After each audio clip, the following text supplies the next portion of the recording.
everybody, how you doing? Glad to be here with all of you tonight. We're going to have yet another great late night conversation. I'm so glad that you're all here. Let's do it. Of the American century, I say that the century on which we are entering can be and must be the century of the common man. A radical redistribution of economic power. I mean, we know that racism is just a byproduct of capitalism. Everything would be all right if everything was put back in the hands of the people. We need a government that will make sure Americans are taken care of and organize the economy to serve the people, not the profits of a wealthy few. We now have the techniques and the resources to get rid of poverty. We got to start getting out there with the people. Get out of the movement and get to the masses. We need a government of action.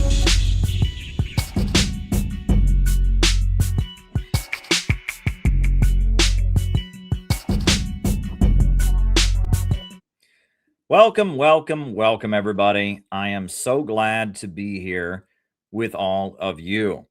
And we're going to have yet another great late night chat. We're going to talk about what's going on in the world. We're going to talk about all kinds of stuff. You know, that's what we do on these streams. We're always talking about stuff. So, yeah, glad you're here. We're going to follow our normal format, which is first I give my opening remarks, which is about whatever it is I'm going to talk about tonight, obviously, world events, and etc. Then from there, we do the roll call.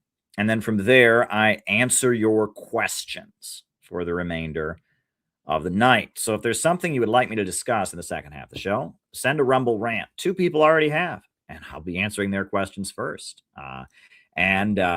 Rumble, go to buymeacoffee.com. 2 people have sent buy me a coffees. Buymeacoffee.com/Caleb Maupin is the best way to send your questions.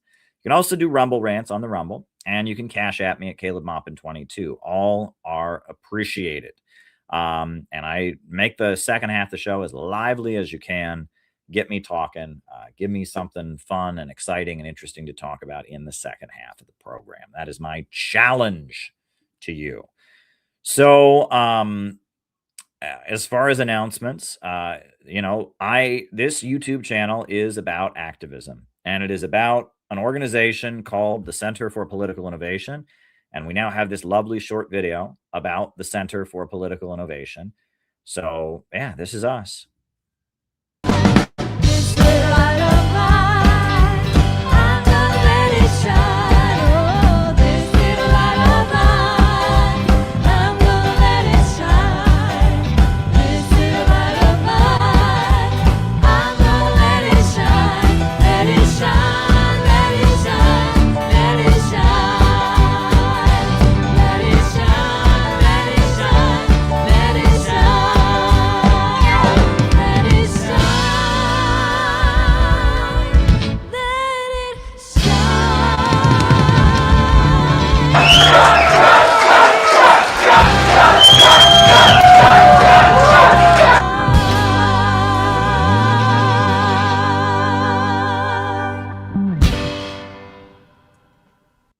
Yeah, it's a great organization, and we would love to have you as a member. So join the Center for Political Innovation. That's our announcement for tonight. And other than that, again, we'll be following our usual format for tonight. First, the opening remarks, then the roll call, and then I answer your questions for the remainder of the night. So if you have something that you would like me to talk about in the second half of the program, go to buymeacoffee.com/Caleb Maupin and send me a good question to answer. And yeah, we just had our weekly members meeting. So we have our general membership meeting is on Saturday, but then we have the members check-in for the people that are in the active members chat group. And we had a great meeting, and we're doing some great stuff. We have been opposing the war around the country, having demonstrations and all of that. So yeah, Center for Political Innovation does great work, and become a member. We're doing everything we can to oppose this war. We're about to launch a new outreach campaign. The details of the outreach campaign are being worked out. We have had a presence in many different cities, being in the streets.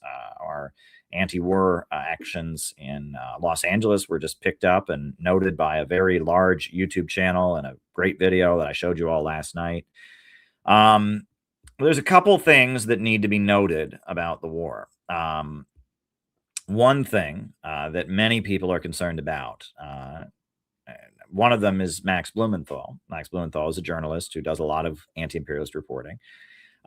Is apparently at this point, the FBI is warning people about the danger of Iranian attacks on America. And Max Blumenthal, as a journalist, is warning people to not buy into this because the FBI, he argues, convinced Trump that his life was in danger from Iran.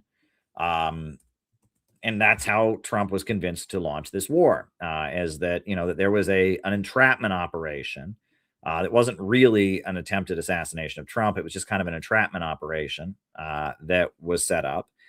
And this entrapment operation, this is all on grayzone.com. You can read Max Blumenthal's reporting. I'll let him make the case. I'm not here to make the case. That's for Max to do. But basically, the FBI entrapped somebody into looking like they wanted to kill Trump. And by doing so, that was reported as Iran trying to assassinate President Trump. And that convinced the president of the United States that he was in danger of being killed and to launch this war. And now it is being argued that, now the FBI is putting everyone on alert that there may be Iranian attacks on the west coast of the United States, Iranian drone strikes or something like that. And it was pointed out, we discussed this at our CPI meeting, and Noah pointed out, which I think he's absolutely right, and other people pointed out, that the idea of Iran attacking the United States, it wouldn't be to Iran's benefit, right? Iran is in the region. There's plenty of U.S. bases in the region that they can strike and they can attack. And right now, the public in America is solidly against the war. So if Iran were to somehow carry out some kind of terrorist attack in America, that would turn the public in favor of the war because they would feel victimized. And Iran's leaders have said, even with the blocking of the Strait of Hormuz, we don't like that we're driving up the gas prices on Americans, but, we have to defend ourselves. This is American-Israel's fault. And that Iran has said many times they don't consider the American people to be their enemy. So Iran is not stupid, right? Why would they attack the American people when the American people are solidly against this war? And there's plenty of American stuff to attack in the Middle East. It doesn't make sense, but a false flag of some kind would be key in getting the public to support this conflict that is unpopular. Now, Trump continues to say it's about to end. It's almost over. And people were ridiculing Trump for this. I saw MSNBC and others. Trump is saying this war is we're ahead of schedule. People are saying there's no schedule in a war. There's no schedule in a war. So Trump making that comment just reveals a level of incompetence. But Trump continues to reassure everybody the war is about to end. It's over. There seems to be some talk that the USA may actually have ground troops in Iran, but that is going to take some time to mobilize. And if that was the plan to invade Iran, they would have started mobilizing people to do so, and they haven't done that. But yet Iran can't just end this. And Russia is apparently heavily involved in negotiating an end to the conflict. Now, Russia solidly supports Iran and has made that clear. But Russia also was on the phone. President Trump and Russian President Putin have spoken, and Russia is trying to negotiate a ceasefire. That is what Russia is trying to do at this time. So,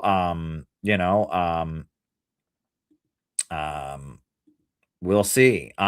I must say I don't trust the FBI at all, right? And I don't trust the FBI for a number of reasons. And I'll tell you the first reason I don't trust the FBI is that the FBI is the political police of America, right? America's not supposed to have political police. In America, the government is supposed to be neutral. It's liberalism, but liberalism is always fake, right? And that's the thing. We attack China because their government says it's promoting the ideology of communism. We attack the government of Iran because their government says it's promoting the ideology of Islam. And we say in America, our government doesn't promote any ideology. It's just pure democracy. It's the will of the people. Well, and on that basis, we shouldn't have police that carry out political activities. But the FBI has always done that, right? Since it was formed.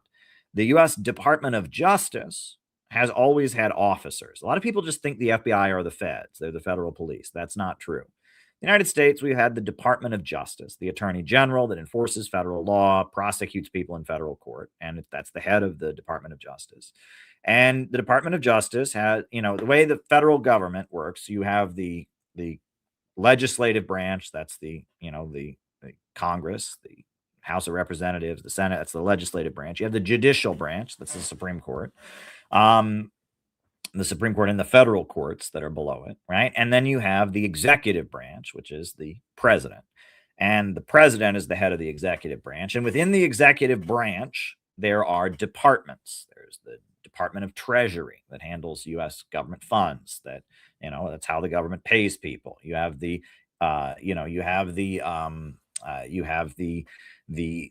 Department of Education that sets federal guidelines and standards for education across America. And you also have the Department of Justice, which is the wing of the U.S. government that prosecutes people in federal court. It's like the policing agency at the federal level.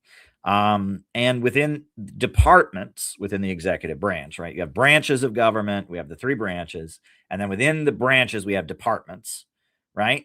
And then within the departments, you have bureaus, right? And the Department of Justice has always had what they call federal marshals, which are police officers that work for the Attorney General, basically. And they arrest people and they enforce laws on a national level, federal marshals. But it was only in the late 19-teens, like 1917, 1918, 1919, that we had the FBI. And it was originally the BOI, the Bureau of Investigation. And what it was is that after the Russian Revolution and during World War I, there was a huge clampdown on dissidents in America because there was widespread opposition to World War I. Most of the public was against it at first, and they had to crack down on people like Eugene Debs that were against the war. There was a huge crackdown on anti-war speech. Congress declared war, and the USA went into World War I. There was the Zimmerman telegram, which was a fraudulent telegram that said that Mexico was going to team up with the Germans and invade the United States, and it was false. It was a lie, but the Zimmerman telegram, this false document, was said that Mexico was a threat to America. And that's why World War I was carried out. Congress declared war, which meant the Constitution was null and void. And Mitchell Palmer was the head of the Department of Justice. He was the Attorney General, Mitchell Palmer, who worked for Woodrow Wilson, who was the president. And Mitchell Palmer proceeded to imprison people for anti-war speech. And the Socialist Party of America was forcibly broken up by the American government, and the Industrial Workers of the World, the IWW, was broken up by the American government. Eugene Debs was prosecuted for a speech he gave in Canton, Ohio, and given a long prison sentence. And a lot of people were thrown in prison. It was quite a nasty time. During that time, there was a very, very odd man who lived in Washington, D.C., and he was a librarian. And his name was J. Edgar Hoover. And J. Edgar Hoover was gay. He was a gay man, and he lived with his mother. He was gay, and he lived with his mother, and he was just this congressional librarian who worked at the Library of Congress. And, he was kind of a workaholic, and, he was gay and, whatever. I mean, he was just whatever. He was J. Edgar Hoover. Well, J. Edgar Hoover, most likely his mother pushed him. She said, right now everyone's really upset about communism, Jay. So you work at the Library of Congress. You can give speeches about the danger of the communist threat. And there were a number of communist bombings after the Russian Revolution. They were like anarchists that were going around bombing, the homes of elected officials and stuff. So J. Edgar Hoover started giving lectures to members of Congress about communism. He became an expert on the evils of communism. Members of Congress would listen to his lectures, and he became quite popular in Washington, D.C. as an expert on the evils of communism. So Mitchell Palmer created a bureau to fight communism, and that was the FBI. The FBI was political. They already had a bureau to enforce the law. They already had government men. J. Edgar Hoover was given his own bureau, the Bureau of Investigation, for no other purpose than to fight communism. And J. Edgar Hoover was, he very much wanted publicity for himself, and he He did a lot of things that got his name in the headlines, and he deported Emma Goldman, the famous anarchist, from the country, and deported her. Later, during the 1930s, he pivoted away from just fighting communists because the USA and the Soviet Union were allies in World War II and such. So fighting communists was not a big popular thing to do, especially during the late 1930s and the lead up to World War II because of Roosevelt and anti-fascism. So J. Edgar Hoover started going after bank robbers. And J. Edgar Hoover, it was, on the one hand, you had kind of a crackdown. You had the untouchables that were going after bootleggers. But then on top of that, you also had the widely publicized, very, very they would have comic books about the FBI, radio programs where J. Edgar Hoover was the hero. They went after bank robbers. After World War II, the FBI went into full anti-communist mode. And they launched their counterintelligence program, which was basically that anything in America that they viewed as somehow Soviet influence, they would crush. The FBI COINTELPRO program. And it was started out with just the Communist Party, because the Communist Party was aligned with the Soviet Union, funded by the Soviet Union. They went after the Communist Party. They were particularly nasty in how they went after the Communist Party. For one thing, they just filled the Communist Party with informants. And there was a joke in the 1950s. They used to joke. They used to say, how can you tell who in the Communist Party is an FBI informant? And they're the only ones that can afford to pay dues, because all the other members, the FBI, would go to their job and get them fired from their job. And it was between 10 and 20% of the Communist Party's membership in the 1950s were FBI agents. They just flooded the group with informants. Then they had the informants launch an anti-racism campaign, where they would have black informants accuse white Communist Party members of being racist and drive them out of the Communist Party. And in the early 50s, the Communist Party had a huge crackdown on white chauvinism, and they expelled hundreds of their best organizers for allegedly being racist. And that was part of the FBI taking over. And eventually Morris Childs, who was the FBI informant, who was on the national board of the Communist Party, was then eventually given the Presidential Medal of Freedom for his efforts subduing and infiltrating the Communist Party.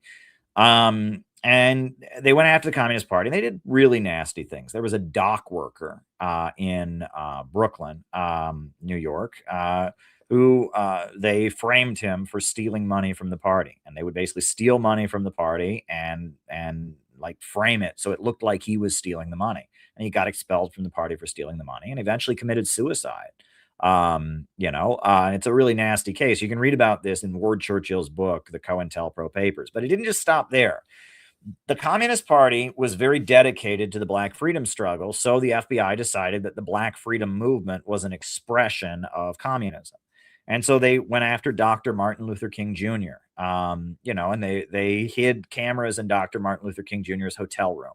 One of Dr. Martin Luther King's inner circle was a guy named Bayard Rustin, who was a civil rights organizer, Bayard Rustin, who was gay. And one time, Martin Luther King Jr. was in his hotel room sitting in the bathtub, and Bayard Rustin was sitting on the toilet as they talked about politics. The FBI had a hidden camera in the hotel room and took a picture. And they said, here's Martin Luther King Jr. naked with a gay man. Martin Luther King Jr. is gay. And they circulated rumors that Martin Luther King Jr. was a homosexual. They also dug into Martin Luther King Jr.'s private life. He wasn't gay, but he did have affairs with women. They publicized that everywhere.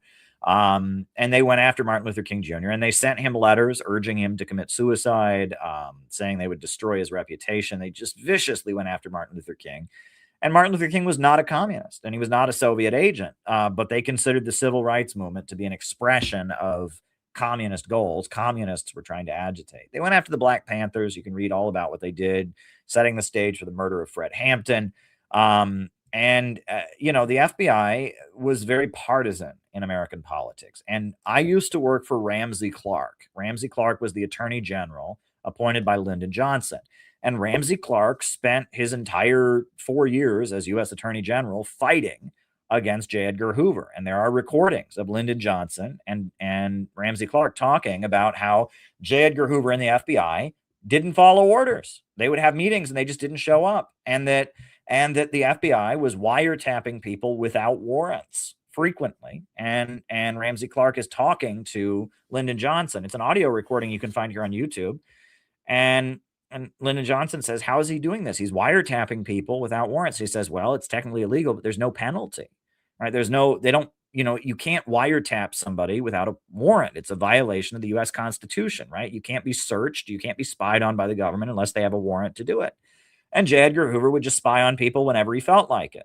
And Ramsey Clark is saying to the U.S. attorney, the president, Lyndon Johnson, he's saying this guy is wiretapping people, and there's no penalty for breaking the law. And and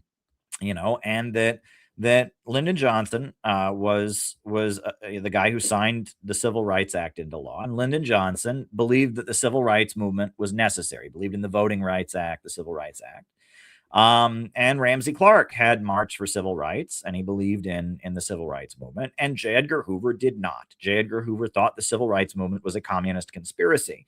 And J. Edgar Hoover was using the FBI to go against the civil rights movement. And Ramsey Clark did everything he could, and he even created a civil rights division of the Department of Justice that was like basically countering the FBI. So the FBI was trying to stop the civil rights movement, and Ramsey Clark created the civil rights division that was like trying to kind of help the civil rights movement in its own way. You read about it, and then he later revealed that in a lot of ways, the civil rights division of the U.S. Department of Justice wasn't actually helping the civil rights movement. It was kind of just passing on information to the FBI. And it's all very interesting. But the FBI is an agency that is above the law in the United States. And the most recent example of that was how they meddled in the 2020 elections.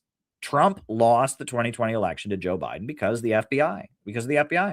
The FBI, there was a news story, Hunter Biden's laptop, and it showed that Hunter Biden had broken the law, and that Hunter Biden and the Biden family were involved in all kinds of corruption. And it was true. It was 100% true. The FBI went to all the major media outlets and went to Facebook and Twitter and said, this story is Russian propaganda. And it wasn't. It was true. But they said it's Russian propaganda. And based on that, they got all the major news media to not cover it. And they got Facebook and Twitter to actually ban links to the story. You couldn't share the New York Post story on it. Right. They basically took it upon themselves to rig the 2020 election by deciding what the media would cover. But even you can go back even further. Another recent example, more recent example. Do you remember the 2000 election? I was a kid when Bush versus Gore, right? And Bush got the electoral vote because Florida was contested, but Gore had the popular vote, but Bush won. Bill Clinton was leaving office. And when Bill Clinton left office, he freed a lot of prisoners. And one of the people he freed was Mark Rich. And Mark Rich was a donor to Bill Clinton. And he is the biggest tax cheat in American history. There's never been anyone who has cheated the American government out of more money that we know of, right? And you can read about Mark Rich. He had the biggest he was convicted of defrauding the American government out of more money. I mean, this was a billionaire who lied on his taxes and lied very badly. And he stole millions and hundreds of millions of dollars from the American government by lying on his taxes. But he was a donor to Bill Clinton. And so Bill Clinton let him off. There was a woman named Susan Rosenberg, who I've actually met a few times. And Susan Rosenberg was a communist. She was a member of the May 19th Communist Organization. She had been in the Weather Underground terrorist group, the left adventurist group, and she surrendered.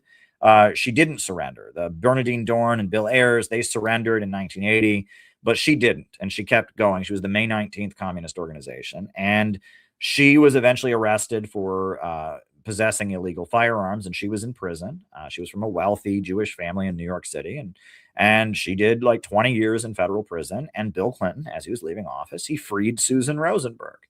And it looked like Bill Clinton was going to free Leonard Peltier, the Native American activist, right? Leonard Peltier is a Native American activist who was arrested for and charged and sentenced to life in prison for killing FBI agents, but he didn't kill them. They were killed by friendly fire, most likely, right? There was a standoff between the Native American activists and the FBI, and the FBI agents were shooting at the Native Americans, and they killed one of their own. It was friendly fire. But they basically said, well, we feel like it's the Native Americans' fault, that we killed our own agent in friendly fire. So they basically railroaded him to, life in prison, this guy, Leonard Peltier. And Bill Clinton, is close to George Soros. And George Soros, like many liberals, has a thing for Native Americans, right? It's kind of a weird thing. George Soros is a Hungarian billionaire. He's very close to the Germans. He's very close to the French. He's not as close to the British. He is close to the British, but he's closer to the European mainland. And George Soros and the European mainland, they love to castigate the United States for how it treats Native Americans. They love to say, well, the United States is on stolen land from Native Americans. George Soros wanted to free Leonard Peltier because he likes Native Americans, right? And, so George Soros was putting pressure on Bill Clinton to free Leonard Peltier. And you can look this up. FBI Director Louis Freeh mobilized hundreds of FBI agents, at least 300 FBI agents, to go to the White House and basically surround the White House in their FBI uniforms and intimidate Bill Clinton out of freeing Leonard Peltier. You can read about this. Again, FBI meddling in politics. So, it appears, according to Max Blumenthal's latest piece, that the FBI basically manufactured an assassination attempt against Trump, that they framed somebody up or got somebody on a tape, right? And so based on that, Trump was convinced to attack Iran because he thought Iran was trying to kill him. Well, Iran wasn't trying to kill Trump. Who did try to kill Trump? Ukraine. And everybody knows that. Everybody knows that. The man who tried to kill Trump in Florida was Ryan Roth. And Ryan Roth is a Ukrainiac. He's a guy who was in prison. He got out of prison and he went to Ukraine to volunteer to fight Russia in Ukraine. He worked with the State Department in Ukraine, recruiting people to go fight Russia in Ukraine. And then he came back to America and tried to kill Trump and went to Trump's golf course and was trying to kill Trump. And his trial was closed. And this is the craziest thing. So you have someone who tries to kill the president of the United States. He's tied in with a foreign government, and he's tried in federal court. He was convicted, but they closed the records of the trial. And that just makes it really obvious what was going on. That Ryan Roth, the attempted assassin of Trump, the second one during the election, Ryan Roth was he was very, very, very clearly a spook. I mean, and he was tied in with Ukrainian intelligence, and Ukraine tried to kill Trump, right? Not Iran, Ukraine. Ukraine tried to kill Trump. It's the top story on Gray Zone. The top story. It's the top story. I'll link you. The top story on Gray Zone right now, right, is how Israel and the FBI manipulated assassination plots to goad Trump into Iran war. It's the top story right there. So there you go. I don't know why you don't see it there, Gavin. It's the top story on grayzone.com. The headline, one more time, I'll read it to you. How Israel and the FBI manipulated assassination plots to goad Trump into Iran war. Right? So that's it. Go and read it for yourself. So, now the FBI is telling us that Iran is going to attack the West Coast. I don't buy it. And I think we should be very concerned. And, this war is already unpopular. And all that an attack that killed American civilians on U.S. soil would do would help generate support for the war. That's all it would really do. The war is wildly unpopular at this point, and all that some kind of attack would do would be to support it. Now, Russia is trying to negotiate a situation where the war ends, right? That's what they're trying to do. The Strait of Hormuz is closed. Iran has been trying to put mines in the Strait of Hormuz. The USA has been attacking Iranian ships. a lot is going on. There's a new supreme leader who's been named in Iran, and he's had some injuries. And so he's not made any public statements yet. It's been revealed. You know, someone asked about that last night, that he was in a coma or whatever. He's not in a coma. His feet were injured and his face was injured, and he's waiting to make a public statement while he's in the hospital. But the new supreme leader, the son of Khamenei, the new supreme leader, also named Khamenei, the son of Ali Syed Khamenei, who was murdered, you know, is the new supreme leader, and thousands of people gathered to celebrate his naming as the new supreme leader. So, I mean, I'm looking at this whole situation. This is a nightmarish war situation. I'm proud of the Center for Political Innovation and how we are stepping up to oppose this war. While we're on the topic of the FBI, I got a couple of things I wanted to talk about. The FBI just put out this video today, and it's clearly made by AI. And I want to kind of react to this video because it's strange. Let me just put it this way. It's a strange video the FBI put out. Not what I would expect them to put out. It's about a video about preventing mass shootings. This is what they put out. Which has proven mass shooters don't snap. They are created through a series of unfortunate life events and stressors that can build upon each other. In that process, they show signs we can look for to get them help before tragedy occurs. Now we are asking for your help by watching and listening for these signs in your community that are signaling something is wrong. Now, I don't know what to make of this video. I watched it, and it's like, on the one hand, it's saying that like people become shooters because bad things happen to them.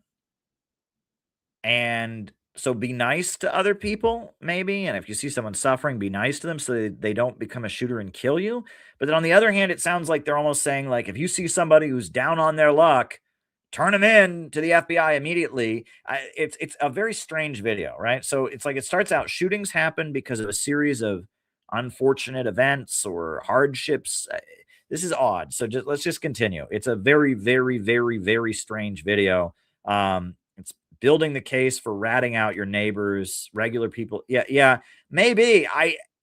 Kind of. I mean, it's like, that's kind of what they're saying, but they're trying to like cover themselves as they say it. Let's watch. Being a hero doesn't always involve running towards danger. You can be a hero by knowing signs that help us prevent danger.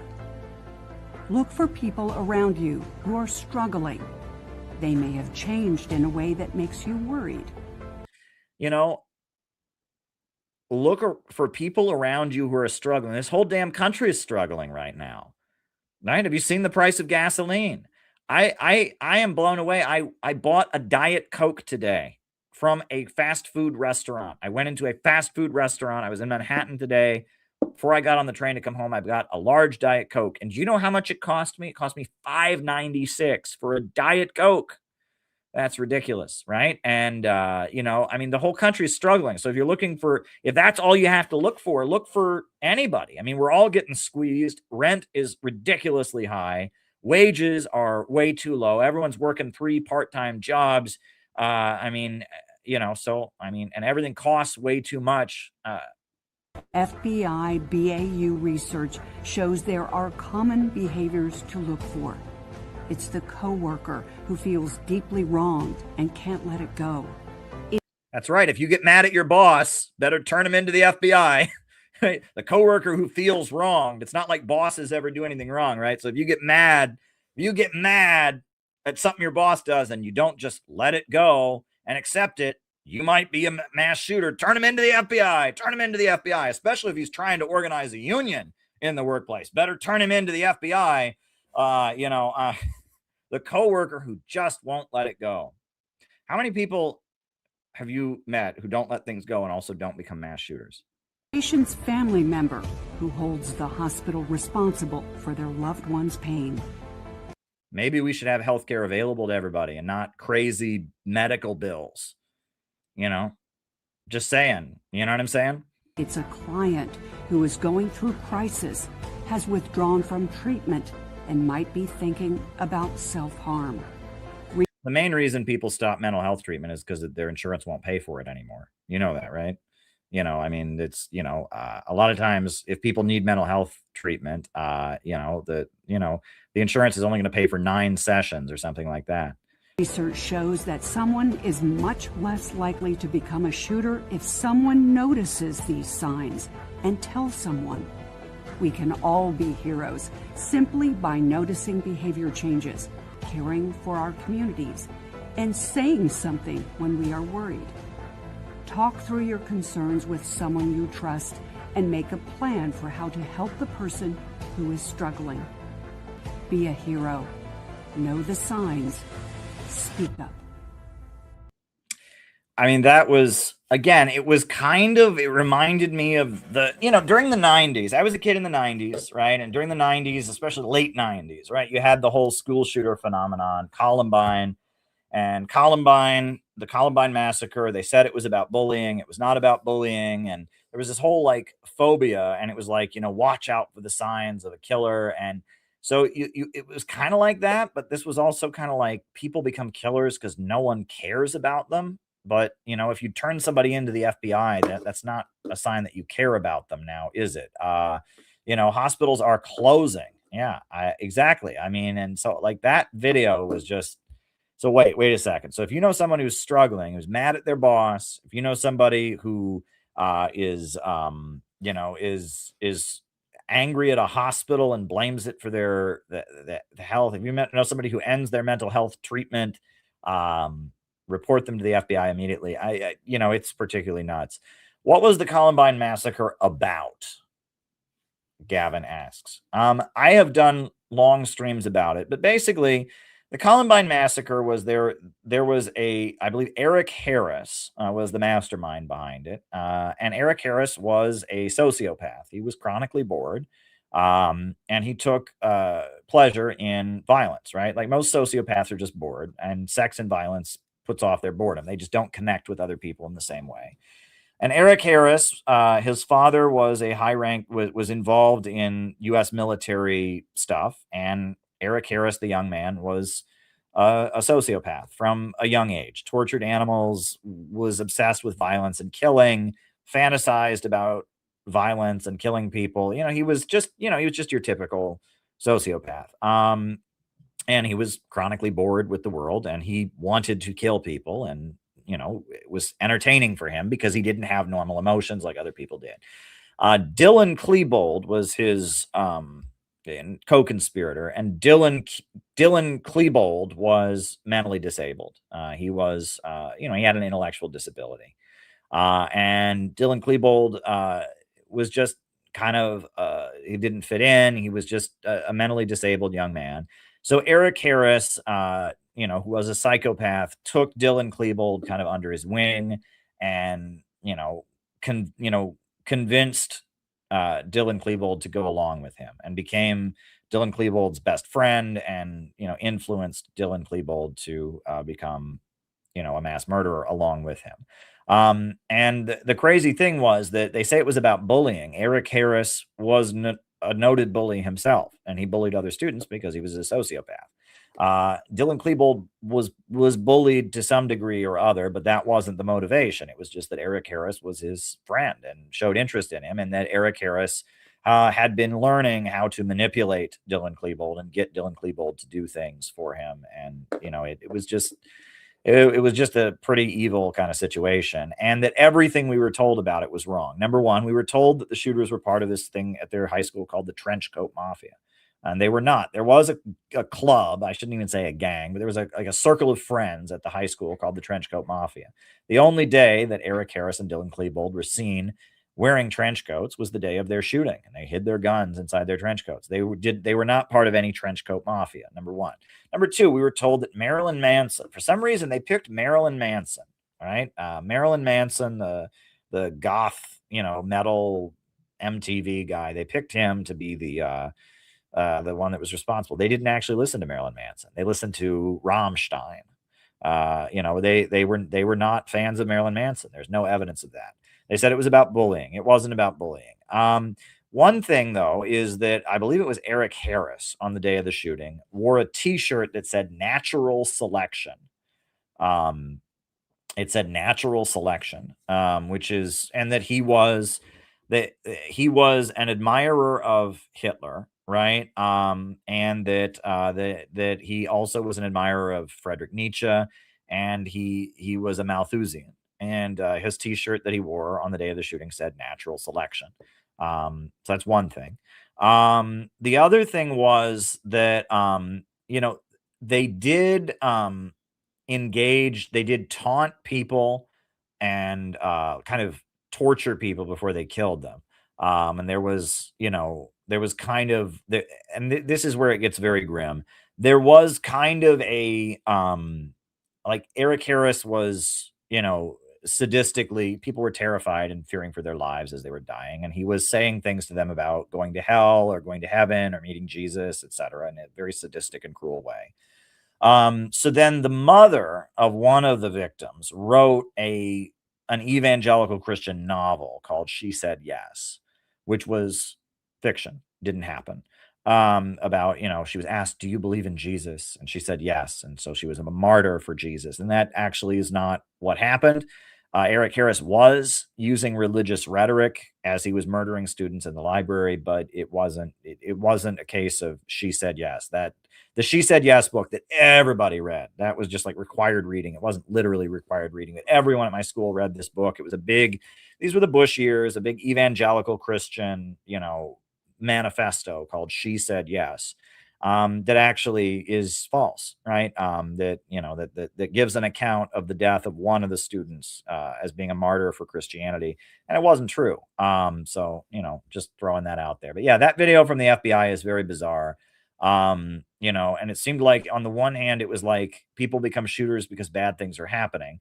Well, that says to me that maybe we should provide healthcare. Maybe we should have workplaces be less stressful, and then, so if someone's really struggling and upset, turn them into the FBI. Okay. And I saw John in the chat, anyway. But so there's that. The other thing I wanted to react to, I had a couple of things I want to do tonight.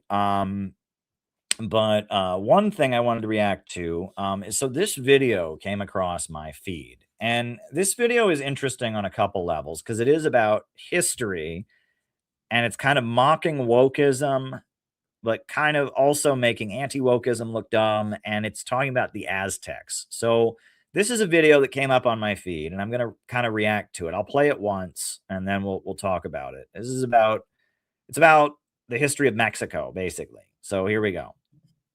Hi, I'm looking for a book on the Spanish conquest of the Aztecs. I'm looking for that too, actually. Oh, about how the Spanish stole native land, colonized an innocent nation, and eradicated a culture? No, about how the Aztecs were horrific people and the Spanish were the good guys, who, by the way, they brought civilization and Christ to the New World. Good guys? They killed millions. So smallpox is Cortez's fault now. If someone walks into a country and coughs and the entire country dies, it's not the cougher's fault. Well, maybe the imperialists should have never even been there. Imperialists? It was the Aztec Empire. What do you think that means? By the way, they practiced human sacrifice. What kind of good civilization does that? What do you think executing witches was? Well, at least they got a trial. Trials? Yeah, they got a trial. Just got tossed into water. Come on. Guys, calm down. I have a book about the Spanish conquest of the Aztecs that is perfect for the both of you. It's called Everyone Was an Asshole and So Were You. And like the many nations, cities, and tribes caught between the Spanish and the Aztecs, I am the victim caught between you two assholes. I saw that and I was just like, okay, all right. Yeah.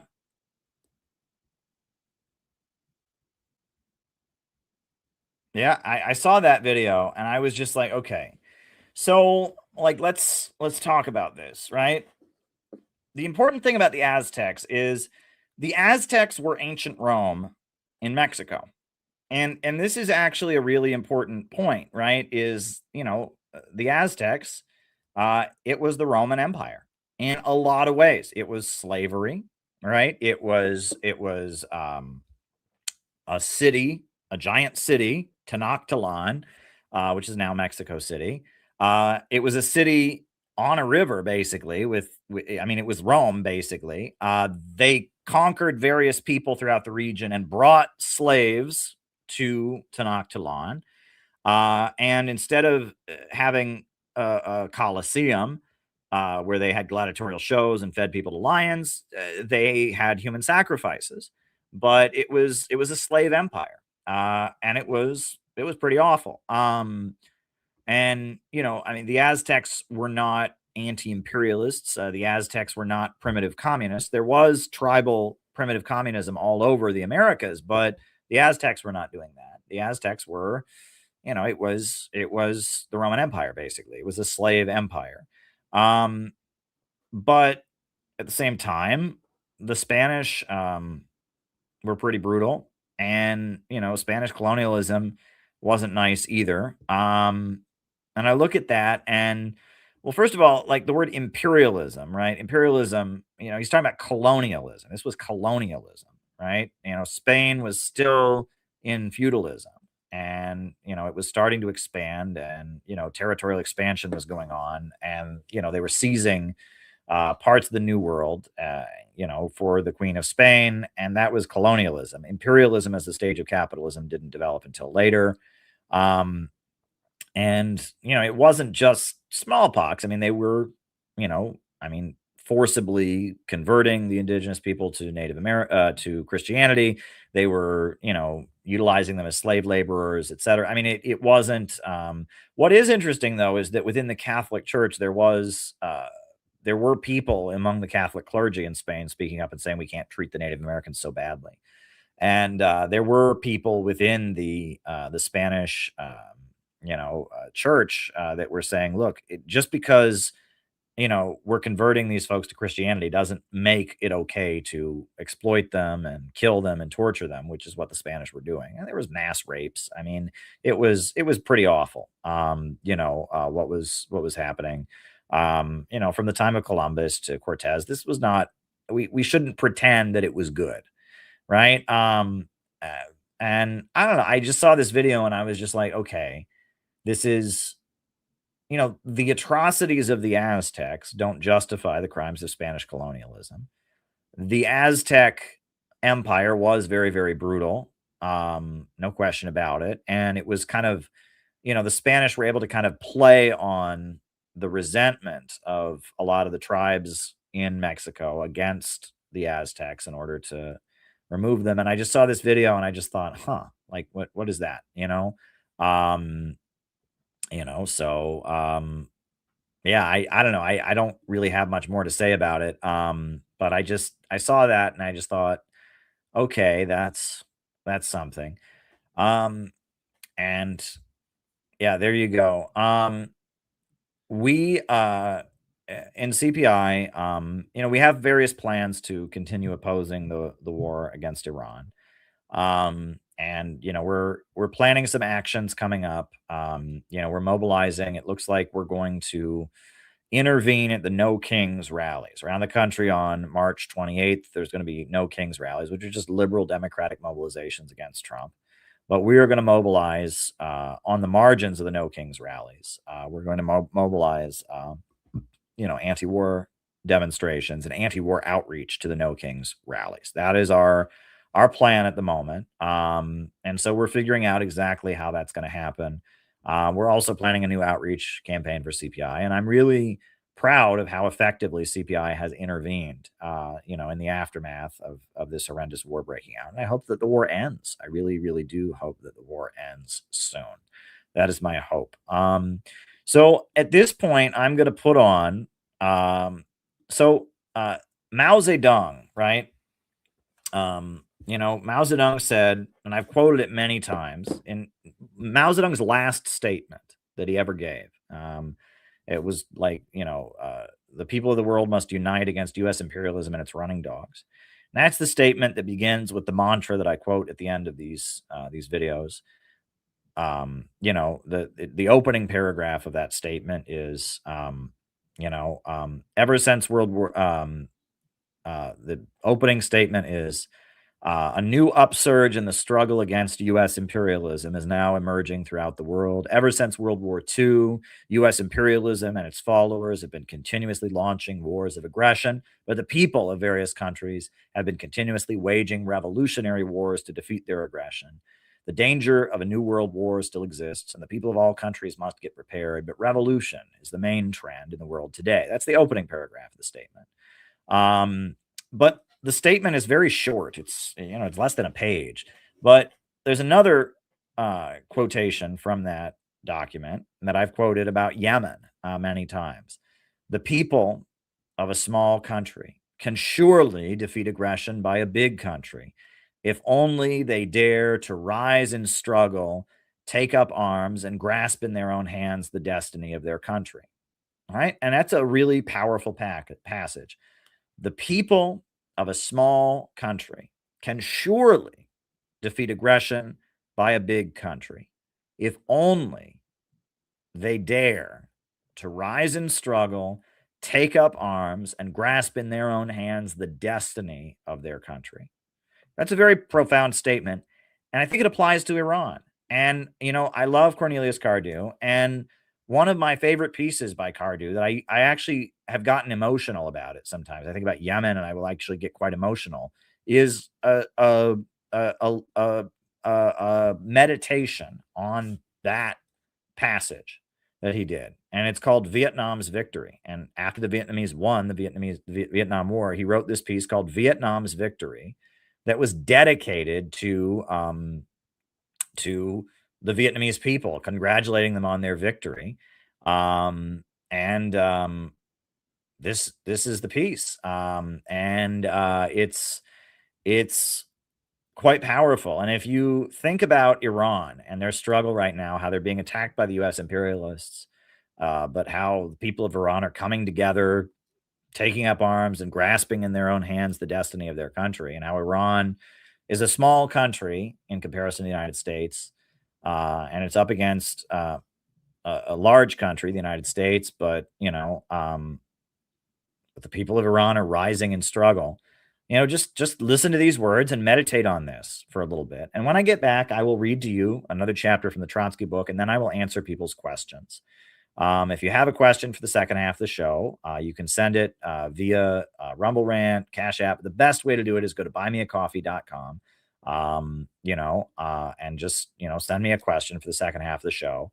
But yeah, buymeacoffee.com/Caleb Maupin. But I'm going to put this Cardew's musical meditation of this passage from Mao Zedong on, and then we'll read the Trotsky chapter, chapter from my book, Trotsky and the Neoconservatives. Then we'll do the roll call, and then from there, I'll answer questions. So here we go. This is Cardew, Vietnam's Victory, a Law of History.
I got to tell you, I love Cornelius Cardew, and there's just something about pieces like that, you know. That one is not as hokey. The lyrics are not like as forced. It's just kind of a meditation on an important passage from Mao Zedong that has a lot of spiritual meaning in terms of anti-imperialism. So I hope you all liked that. I know not everyone likes that kind of music. It's very much an acquired taste, but that's what I'm here for. I'm here to help you acquire the taste. So yeah, that piece is particularly meaning for me, right? This is a law of history. But anyway, so we're gonna probably finish this book tonight because there's only one chapter and then the conclusion left. So we're in chapter 3. There's chapter 3, and then there's the conclusion essay. You know, and I think we're gonna finish the book tonight. It might be a little bit longer reading, but I don't feel like I actually want to finish it tonight. So maybe we'll do the conclusion essay another night. Maybe that's what we'll do. But yeah, we're gonna do chapter 3. It's quite long. You know, if I ended up doing the conclusion, it'd be very, very long. But I might do it tonight. We'll see. We'll see. Or maybe we'll take a break and maybe we'll do the conclusion. Whatever. But anyway, so this is Trotsky and the Neoconservatives, chapter 3. Max Shachtman meets the CIA. The Waldorf Peace Conference of 1949 infuriated the U.S. Central Intelligence Agency. It is also a real testament to the strength of the Stalinism that Trotsky and the future neocons seethed with hatred of and defined themselves by opposing. The National Board of the Communist Party USA was in federal prison for conspiring to teach an ideology that might lead to the violent overthrow of the U.S. government. The Communist Party was reduced to functioning as an almost underground organization, with its publications banned from the mail, its members prohibited from receiving Social Security benefits, and the House Un-American Activities Committee investigating people in Hollywood for simply having been friendly to the party decades ago. The FBI routinely visited the jobs of party members to make sure they were unemployable. Congress had already drafted the McCarran Act, which would have allowed for concentration camps to be created for 2 million subversives to be rounded up in a national emergency if it was declared. It was in this atmosphere that the Communist Party pulled off a spectacular feat and won a huge public relations victory in New York City. At the Waldorf Astoria Hotel in Midtown Manhattan, Albert Einstein, Aaron Copland, Will Geer, Dmitry Shostakovich, Howard Fast, W.E.B. Du Bois, Lillian Hellman, Frank Oppenheimer, and many other famous writers, scientists, academics, and artists gathered for a 3-day peace conference supporting the Soviet Union from March 25th to 27th. The Scientific and Cultural Conference for World Peace had been inspired by the Congress of World Intellectuals held in Poland the previous year. The assessment of the events by the House Un-American Activities Committee declared its goals to be, quote, provide a propagandist forum against the Marshall Plan and against the North Atlantic Defense Pact, or NATO, as well as to discredit American culture and extol the virtues of Soviet culture. The FBI was all over the event, photographing each person who walked in the door. A few Canadian communists who had come into town from across the border were dragged out of their hotel rooms and deported. The New York intellectuals would, of course, be strongly opposed to such an event. The Soviet Union was, in their view, not even a deformed workers' state or bureaucrat collectivism or state capitalism, the equivalent of Nazi Germany. The movement aligned with the Soviet Union was an even more acute expression of the illiberalism that they had condemned within the canon regime of the Socialist Workers' Party. The freeborn Trotskyites grouped around Max Shachtman, who had cut their ties with the Fourth International as the Second World War was breaking out, mobilized to protest and denounce the Waldorf Peace Gathering, and put on a conference of their own that opposed the Soviet Union while also criticizing U.S. policy. They got some covert support in doing so from the U.S. intelligence agencies, and this would mark the beginning of an important relationship that would change the course of American politics forever. Max Shachtman is one of the most important figures in post-war American politics. One looks over the big names of the Republican and Democratic administrations of the 1960s and 70s. One will find person after person who was one of his followers or mentees.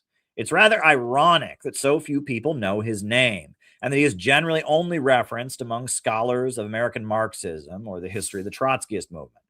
He served as the personal advisor to George Meany, the president of the AFL-CIO, the top labor union boss from 1955 to 1979. His personal mentee, Michael Harrington, wrote the best-selling book, The Other America, and served in Lyndon Johnson's administration, designing many of the social programs that were created as part of the war on poverty. Irving Howe, the founder of Democratic Socialists of America, along with Michael Harrington, was once his follower. Bayard Rustin, the personal advisor to Martin Luther King Jr., largely considered the behind-the-scenes architect of the civil rights movement, was an associate of Shachtman, who worked closely with him in the Socialist Party. C.L.R. James, the well-known African-American academic who composed the book Black Jacobins on the Haitian Revolution, was a one-time Shachtmanite, and his collaborator, Grace Lee Boggs. Gene Kirkpatrick, who served as U.S. ambassador to the United Nations from 1981 to 1985 under Ronald Reagan, was a member of the Young People's Socialist League as a college freshman at Columbia University. Was a member of the Young People's Socialist League and attended Max Shachtman's lectures as a college freshman at Columbia University. Irving Kristol, the intellectual father of neoconservatism, was once a follower of his as well. The academic Nathan Glazer, who taught at Harvard for many years and was harshly critical of the welfare state, was a Shachtmanite at one point, as was his colleague Daniel Bell. Richard Penn Kemble, who directed the U.S. Information Agency, an intelligence propaganda entity under Bill Clinton, was a former Shachtmanite. Carl Gershman, who directed the National Endowment for Democracy from 1984 to 2021, was vice chairman of the Young People's Socialist League and Socialist Party, and was involved with Max Shachtman in liquidating the party and founding Social Democrats USA. The followers of Max Shachtman were not elected officials. Having anything socialist on your resume was a kiss of death at the ballot box in Cold War America. The Shachtmanites went on to be advisors, strategists, and behind the scenes wheelers and dealers. They were both Democrats and Republicans, and despite their common membership and connections to a big-name Marxist, they were universally anti-communist. The associates of Max Shachtman went on to make up the core of people who were pumped through the ranks of academia to be functionaries of the U.S. state. They ran labor unions, foundations, and many other areas of life that were covertly nudged and guided by the intelligence apparatus. They conducted research, planned public relations campaigns, and mapped out a worldview and strategy for the elected U.S. government to follow. Who was Max Shachtman? He was born in New York City. He was a New York City labor organizer born in Warsaw, Poland. Alan M. Wald describes him as a pleasant person, writing, "Few failed to admire his cracking wit, polemic style, sense of irony, robust humor, and exceptional political acumen. He had a Yiddish accent, dark brown eyes, jet black hair, and a penetrating gaze. He was known to wear a thin mustache." Wald references Shachtman's habit of telling long, humorous stories at parties. He quotes one, which involved a roundabout reference to oral sex, contrasting it to breastfeeding. Wald also describes him as somewhat careless. Quote, "Notorious for not returning borrowed books, he could be maddeningly irresponsible, not keeping appointments or completing articles by deadlines. He tended to rush to the office and dash off an article for the party's newspaper or fulfill some other assignment at the very last minute." Shachtman was the leader of the new Workers' Party that represented Third Camp Trotskyism. His followers were mobilized to disrupt the Waldorf Peace Conference of 1949. Sidney Hook had originally formed his Committee for Cultural Freedom in 1939, right as Trotsky and the New York intellectuals were separating from each other. The idea was for an organization that would speak in the name of writers and academics, denouncing both the USSR and Nazi Germany and equating them with each other. Hannah Arendt had written about totalitarianism, and her work was popular in these circles. The Trotskyites were on the defensive at the time, arguing they had not gone over to the side of the ruling class by rejecting Trotsky's position of defending the USSR's economic foundations. As a result, they were lukewarm to the project, specifically because it did not have a leftist character and seemed to just be a condemnation and an equation of two regimes that the US government also disliked, which had just become friendly. Wald quotes Socialist Appeal, condemning the organization, saying its anti-Stalinism was reactionary. The Communist Party's Daily Worker condemned those who joined Hook's project as agents of fascism, and the charge made sense. At the time, Trotsky was calling for an independent Ukraine and working to disrupt the Spanish Republic's fight against Franco. A project to undermine the Communist Party's efforts to build a united front against fascism by equating them with the Nazis was certainly the kind of psychological operation the fifth column would employ. The 1939 Non-Aggression Pact did not last long, and soon war broke out. This rendered any activism, especially against the Soviet Union, which realigned with the United States, pretty much illegal. Hook revived his committee in 1949 to work against the Waldorf Peace Conference. David Dubinsky, the racist New York City union boss who ran the International Ladies Garment Workers Union, cut him a check of $5,000. Trotskyites and ex-Trotskyites crawled out of the woodwork, or their various new cushy jobs within the establishment, to string together the operation. Merle Pitzel, the labor editor of Business Weekly, became a key player. The Committee for Cultural Freedom did not merely oppose the Waldorf Peace Conference. They intercepted its mail. They put out false statements to the press in the conference's name. The Committee for Cultural Freedom was not simply a group of intellectuals with a different position. It was a well-funded intelligence operation intended to prevent the Soviet Union from scoring a public relations victory. The effort to disrupt the peace conference largely failed. 3,000 people piled in to hear some of the best and brightest minds of the era oppose McCarthyism and the drive toward war. With New York City hosting the United Nations, it was very hard for the State Department to block visas, and Soviet musicians and filmmakers and writers were able to participate alongside the Americans. Francis Stone Saunders' book, Who Paid the Piper? The CIA and the Cultural Cold War, describes how the anti-communist hysteria surrounding the conference, created by the American Legion and other McCarthyists, greatly annoyed Sidney Hook. Catholic nuns were assembled to block the doors of each entrance to the hotel, loudly praying for the souls of the communists. Hook is quoted as saying, "The most dangerous thing we can do is leave the exposure of communist fronts to reactionaries." As far as Hook was concerned, fitting the opposition to the conference in with the atmosphere of red baiting and anti-communist warmongering would just solidify the participants' loyalty to the communists, reinforcing their sense of persecution. Hook's committee hoped to oppose the Waldorf Peace Conference in the language of leftists and those concerned about peace and social justice, yet would never line up with Stalin. Members of Hook's committee planned to come in and demand to speak and disrupt the conference by banging umbrellas or otherwise making a scene. They were disappointed when the conference organizers, most of whom were card-carrying communists, greeted them warmly and agreed to grant each of them 2 minutes to speak from the floor. Mary McCarthy confronted a speaker who pointed to similarities between communism and the work of Waldo Emerson. She asked if Emerson would be allowed to live in the Soviet Union with his ideology that was clearly at odds with Marxism-Leninism. The speaker shot her down, pointing out that this was the non sequitur of the year, as people with even the slightest communist connections were being denied visas to enter the United States, including those who had wanted to come to that very conference. The Trotskyites were able to embarrass Soviet novelist Alexander Fadeev and composer Dmitry Shostakovich, forcing both with pointed questions to express public approval for those who had censored their work and the work of others. Max Shachtman and his followers may have claimed they were working for cultural freedom of speech, but as intellectuals with radical roots, they had to know better. After the conference, the FBI was dispatched to Little Brown Publishing to make clear that J. Edgar Hoover strongly disapproved of Communist Party member Howard Fast's novel Spartacus, which they intended to publish. Fast had spoken at the conference and been one of the key organizers. In compliance with the FBI, Little Brown pulled the plug on Fast's book deal.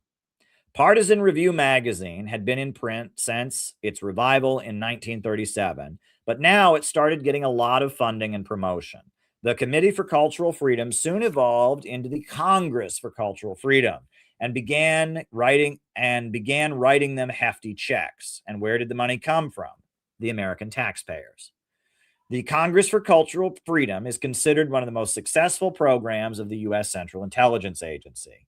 So much so that they brag about it on their website. Sidney Hook pitched it by saying, "Give me $100 million and 1,000 dedicated people, and I will guarantee to generate such a wave of democratic unrest among the masses, yes, even among the soldiers of Stalin's own empire, that all his problems for a long period of time will be internal. I can find the people." The article on the CIA website explains that the agency assembled a cadre of energetic and well-connected staffers willing to experiment with unorthodox ideas and controversial individuals if that was what it took to beat the communists at their own game. Irving Kristol was a Trotskyist among the New York intellectuals in the late 1930s, most likely a member of Shachtman's Workers' Party. At the time of his death in 2009, he was remembered as the father of neoconservatism. His New York Times obituary contains an anecdote explaining that his departure from socialism came while serving in the U.S. Armed Forces during the Second World War. The New York Times reports Mr. Kristol followed his wife to Chicago, where she had been doing graduate work and where he had what he called my first real experience with America. Drafted into the army with a number of Midwesterners who were street toughs and anti-Semitic, he found himself shredding his youthful, radical optimism. "I can't build socialism with these people," he concluded. "They'll probably take it over or make a racket out of it." The New York Times obituary continues. In his opinion, his fellow GIs were inclined to loot, rape, murder, and only army discipline held them in check. It was this perception about human nature that would stay with him for the rest of his life, creating a tension with his alternative view that ordinary people were to be trusted more than intellectuals to do the right thing. This former socialist and associate of the Shachtmanites, who disliked his fellow combatants, somehow got selected to lead the Congress for Cultural Freedom. He oversaw the program through which the CIA set up Paris Review, Der Monat, and Encounter, leftist magazines that promoted anti-communism and launched demonization campaigns against Soviet intellectuals who stood with the Soviet Union. Albert Einstein and Lillian Hellman were among their targets. The Congress for Cultural Freedom also went out of its way to select and popularize certain writers and voices who could serve the purpose of giving a leftist and edgy face to opposing the Soviet Union. The CIA highlighted James Baldwin, a writer who could eloquently condemn racism while opposing the primary anti-racist organizations in the United States, such as the Civil Rights Congress and other groups led by communists. The CIA helped arrange the publication of Ralph Ellison's anti-racist novel, Invisible Man, which demonized the Communist Party as opportunistically using black issues for its own gain. The CIA also helped arrange the publication of a book called The God That Failed, compiling the testimonies of angry ex-communists like Arthur Koestler and Richard Wright. But the Congress for Cultural Freedom went beyond simply giving a leftist cover to anti-communism. The Committee for Cultural Freedom discovered and popularized the work of Jackson Pollock, a once communist-adjacent painter who made abstract art by splattering paint on a canvas. The Congress for Cultural Freedom publications hailed Pollock's work as an expression of freedom and compared it to socialist realism, which they denounced as totalitarian propaganda with its realistic images and messages about truth and morality. Experimental music also got a boost from the CIA, since its scrambled, confusing tones were considered much healthier than the triumphant emotional tones of modernist and classical music, which inspired people and created optimism. The CIA's effort to influence art and culture during the Cold War, with loads of Trotskyites on the payroll, were very far-reaching. It wasn't about promoting anti-Stalinist Marxism. It wasn't even simply about promoting anti-communism. It was about promoting a kind of aesthetic and mindset. Hannah Arendt's work on anti-totalitarianism had been loved by the New York intellectuals. The CIA apparently liked her a lot as well because the publications it covertly funded featured her work very prominently. When Adolf Eichmann was extradited to Israel and tried for crimes during the Holocaust, Arendt composed a book on the trial called Eichmann in Jerusalem, a study in the banality of evil. The book described how Eichmann was a normal person without any special qualities that had propelled him to become a Nazi war criminal. Before, during, and after the Second World War, Marxists with both pro-Soviet and Trotskyite-aligned views had composed volumes explaining that fascism and war were rooted in the breakdown of the capitalist system. British communist theoretician R. Palm Dutt had composed Fascism and Social Revolution, describing the built-in problem of overproduction, value crisis, and the tendency of the falling rate of profit, and how this propelled the Western imperialist nations to collapse into illiberal authoritarianism. Eventually, Lynn Marcus, born Lyndon LaRouche, composed a text called Dialectical Economics, showing this in even more depth. But according to Arendt, fascism and totalitarianism were rooted in the human spirit. People were just cruel, mean-spirited, and conforming. Mass movements like Nazism and Stalinism, as well as Christianity, presented an opportunity for our natural evil to come out. And according to Arendt, our natural target would always be the Jews. Her work on totalitarianism lists anti-Semitism, i.e., hatred of one specific ethnic group, as an essential part of the formula for creating a totalitarian regime.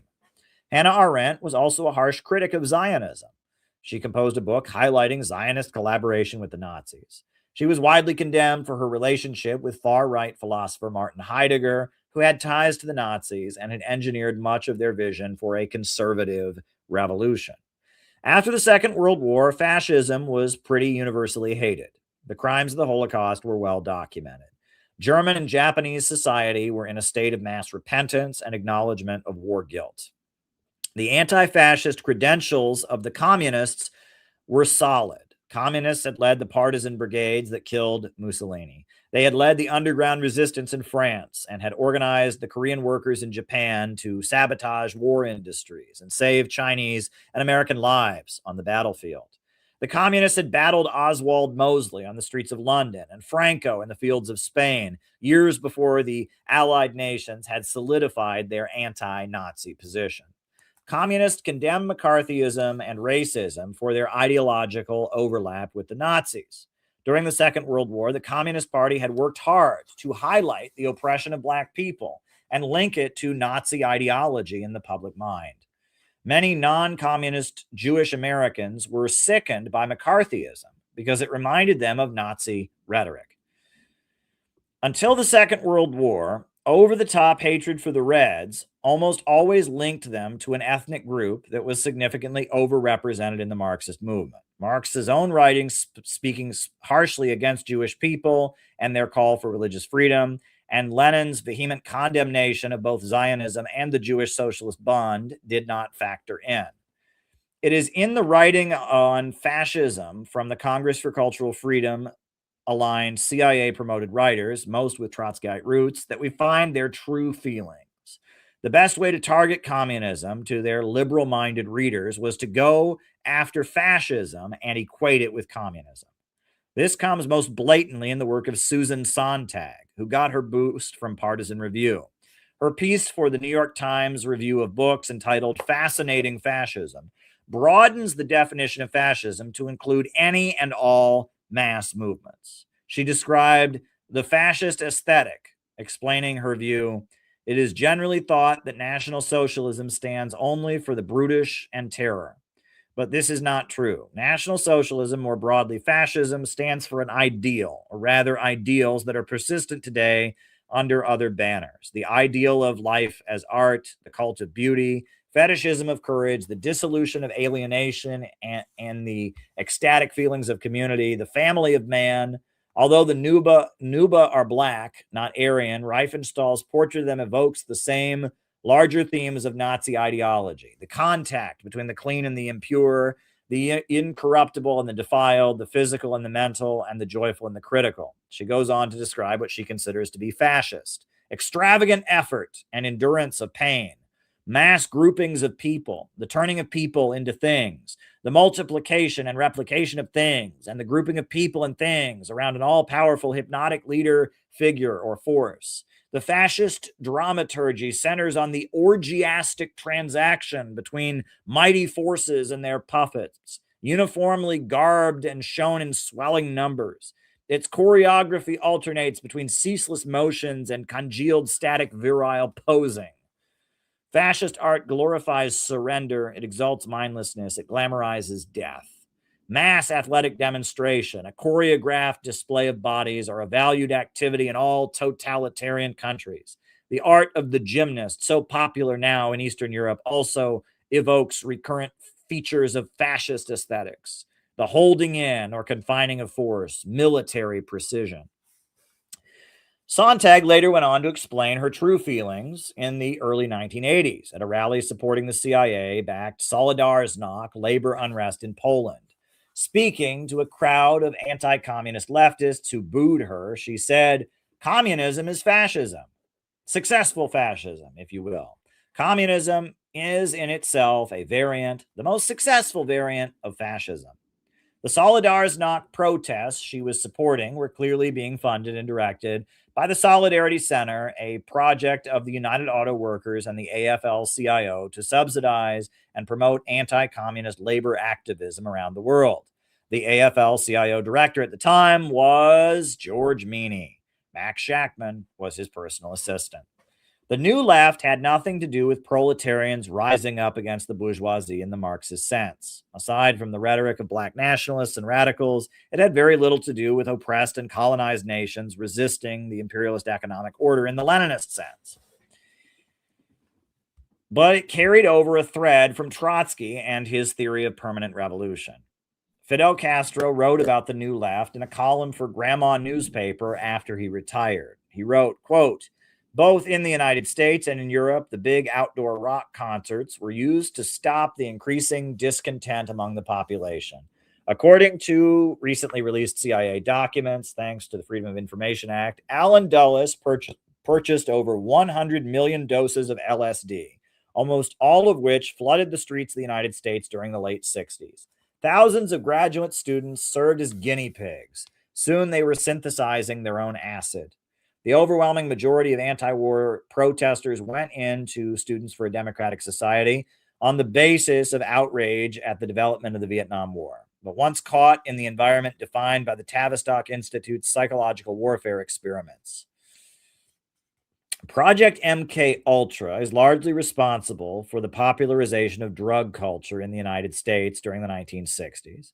While conservatives consider the hippie counterculture to be communist, communist governments did not.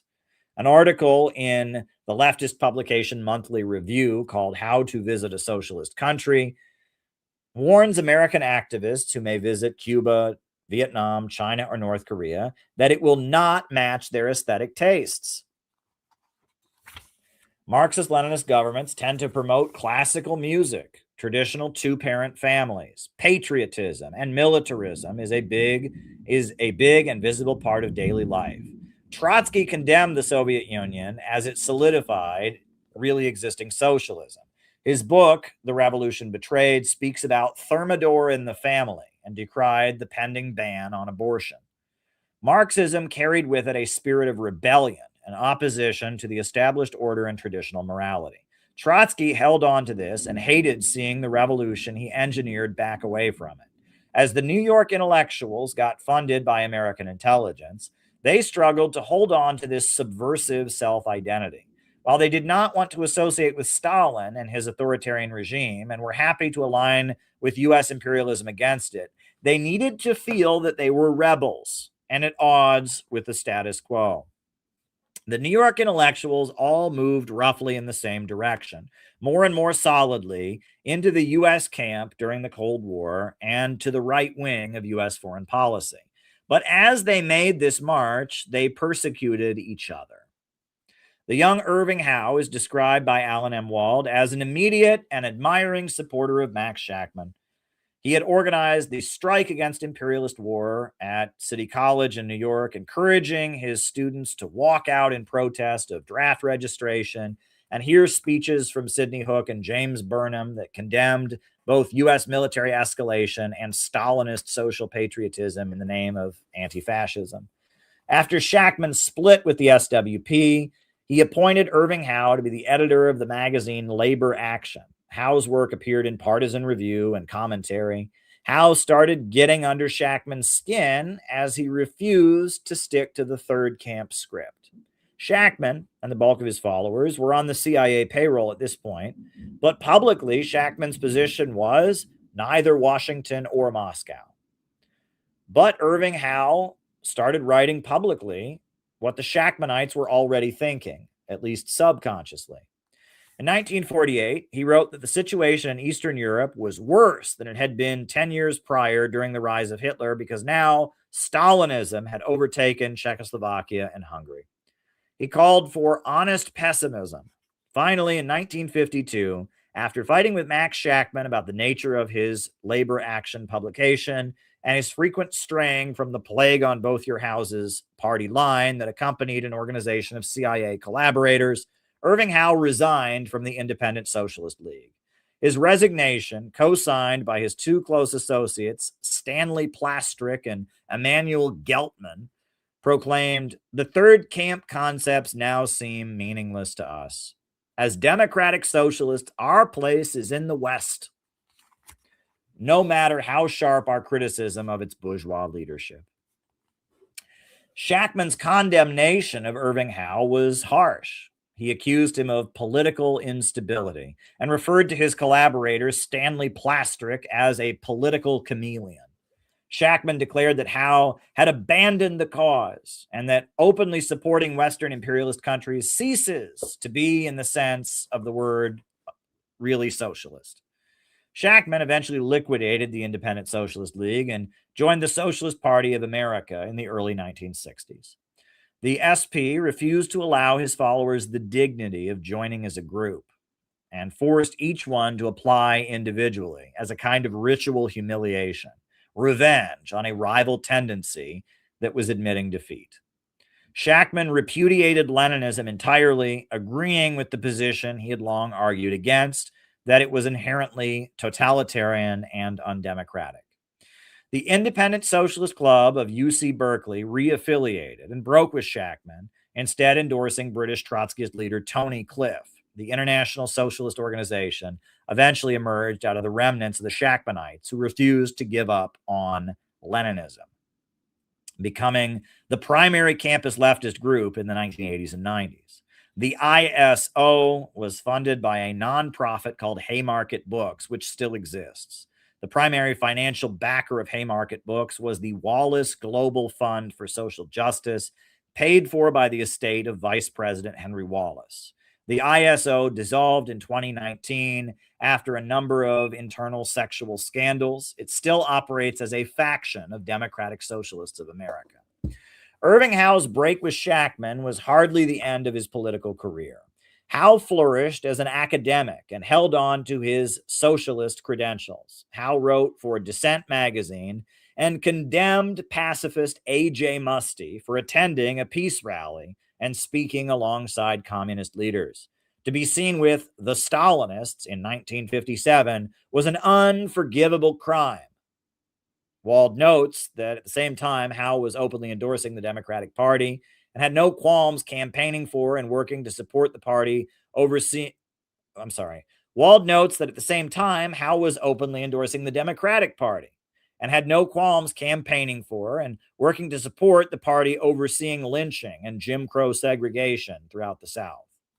As the 1960s anti-Vietnam War movement escalated, Irving Howe was featured in the New York Times Magazine with two pieces condemning them from a Marxist perspective, quoting Lenin and highlighting the most extreme rhetoric and activities of China-inspired radicals in Students for a Democratic Society. In 1971, he penned an op-ed for the New York Times claiming that while it was valid to criticize Israel, The anti-Zionist rhetoric of many anti-Vietnam War activists was rooted in anti-Semitism. A widely told anecdote among Howe's friends described how he was confronted by a fiery young Maoist who objected to his work. He rebuked the student, saying, "You know what you're going to be, kid? A dentist." In 1972, the Socialist Party of America ceased to exist. The party that had run Eugene Debs for office and gotten nearly 1 million votes in 1912, and then became a bastion for leftist anti-communism under Norman Thomas and the home of many AFL union bosses, finally kicked the bucket because its members couldn't agree about the Vietnam War. All the Leninists had been banned from the organization for a long time. No one in the ranks of the SP had supported the Vietnamese or seen them as heroically battling U.S. imperialism. A minority opposed the Vietnam War for pacifist and religious reasons. They were led by David McReynolds, the founder of the War Resisters League. They established the Socialist Party USA, and McReynolds became the first openly gay man to run for president on its ticket. The SPUSA remains intact today primarily as an electoral entity that participates in the presidential race every 4 years. Michael Harrington, Irving Howe, and a number of others who had initially supported the Vietnam War had backed into a position calling for de-escalation and negotiations. They formed the Democratic Socialist Organizing Committee. They were joined by Gloria Steinem, the celebrity voice of American feminism, who owed her entire career to the CIA, as far back as 1962, when she worked with Professor Zbigniew Brzezinski and a young Barney Frank to disrupt the World Youth Festival in Vienna as a CIA project. The DSA continues to exist up to today, getting rebooted a few times. In the 1980s, DSA served as a deprogramming operation, bringing ex-Maoists into the Democratic Party as China's politics shifted. In the 1990s, DSA served as a vehicle for corralling labor activists, with George Sweeney leading the AFL-CIO and labor on the defensive as a result of NAFTA. Cornel West, the black theologian who composed Race Matters, became the most well-known voice of the organization. DSA was in obscurity during the Iraq War days, but rebooted again during Occupy Wall Street as the Bernie Sanders presidential campaigns.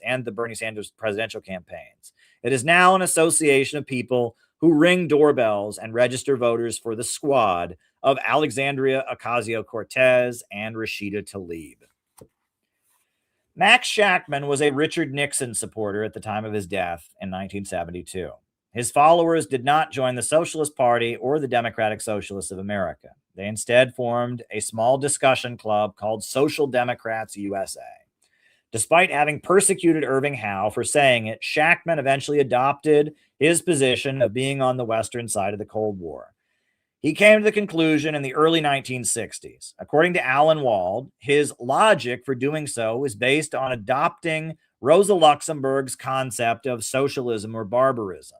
Rosa Luxemburg had argued in 1914 that imperialism would lead the Western world either to have a socialist revolution or decline into depopulation, desolation, a great cemetery. She compared the possible future of the West to Europe after the fall of the Roman Empire. The choice was either to advance to socialism or decline into barbarism.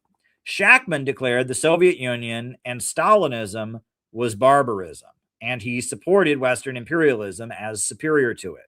His logic is hard to comprehend.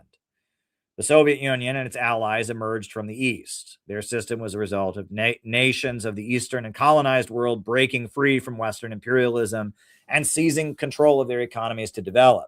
These governments did not emerge from within the Western imperialist centers, and their effect was not to bring a great cemetery. The Communist Party of China, the Communist Party of Vietnam, etc., have not depopulated by any means, but have increased living standards, stability, and the population significantly. But basing himself on his new position that Stalinism was barbarism, Max Shachtman supported the Bay of Pigs invasion and the Vietnam War. In 1972, he had been a Democrat, but he supported Hubert Humphrey and Henry Jackson in the primary, following the lead of his boss, George Meany, director of the AFL-CIO. George McGovern won the Democratic primary in 1972, largely because the party was embarrassed by the 1968 chaos, trying to revamp itself amid Nixon's rise to power and the confusion and cultural upheaval. New rules had been written and new messages had been floated. George McGovern won the nomination in 1972 and promised to immediately end the war in Vietnam, while Nixon maintained an honorable end was needed. Max Shachtman viewed George McGovern as too sympathetic to the barbarism of Marxist-Leninist governments that he opposed. Zbigniew Brzezinski, a Cold War strategist and lifelong Democrat, who went on to serve as Jimmy Carter's national security advisor, took the same position. As a result, both of them voted for Richard Nixon, seeing the anti-war Democrat who had won the primary as too far left and just not anti-Stalinist enough for their tastes. Irving Kristol, who directed the Congress for Cultural Freedom when it collaborated with the Shachtmanites, was also a Nixon supporter in 1972, and he had supported him in 1968 as well. His thinking echoed that of Irving Howe and Max Shachtman around the same time. While they had essentially created the New Left with the CIA and with CIA support and direction, they did not like where it had taken things by 1968 and 69. Students for a Democratic Society, led by two Maoist factions, the Weathermen and the Progressive Labor Party, were regularly waving the flags of the Vietnamese National Liberation Front. The civil rights movement had transitioned into adopting the slogan Black Power, and with more radical voices from the Student Nonviolent Coordinating Committee taking the lead by the mid-1960s. By 1968, the Black Panther Party was riding high, distributing Mao's Little Red Book and running free breakfast programs while carrying guns. To top it all off, these pro-Stalinist radicals on the campuses and in the Black community had supported the Palestinians and condemned Israel. Richard Nixon was perhaps the lesser of two evils. He could beat back the threat of a pro-communist student activist movement and Black radicalism. Irving Kristol is usually credited alongside Leo Strauss as being the founder of neoconservatism. Leo Strauss was a philosophy professor who fled Nazi Germany and taught in New York City and Chicago. Susan Sontag was his student. Irving Kristol considered him a close friend. Strauss's major work was Philosophy and the Art of Writing, Persecution and the Art of Writing. He argued that the great philosophers of history had written in a coded way to avoid persecution by the inferior rabble.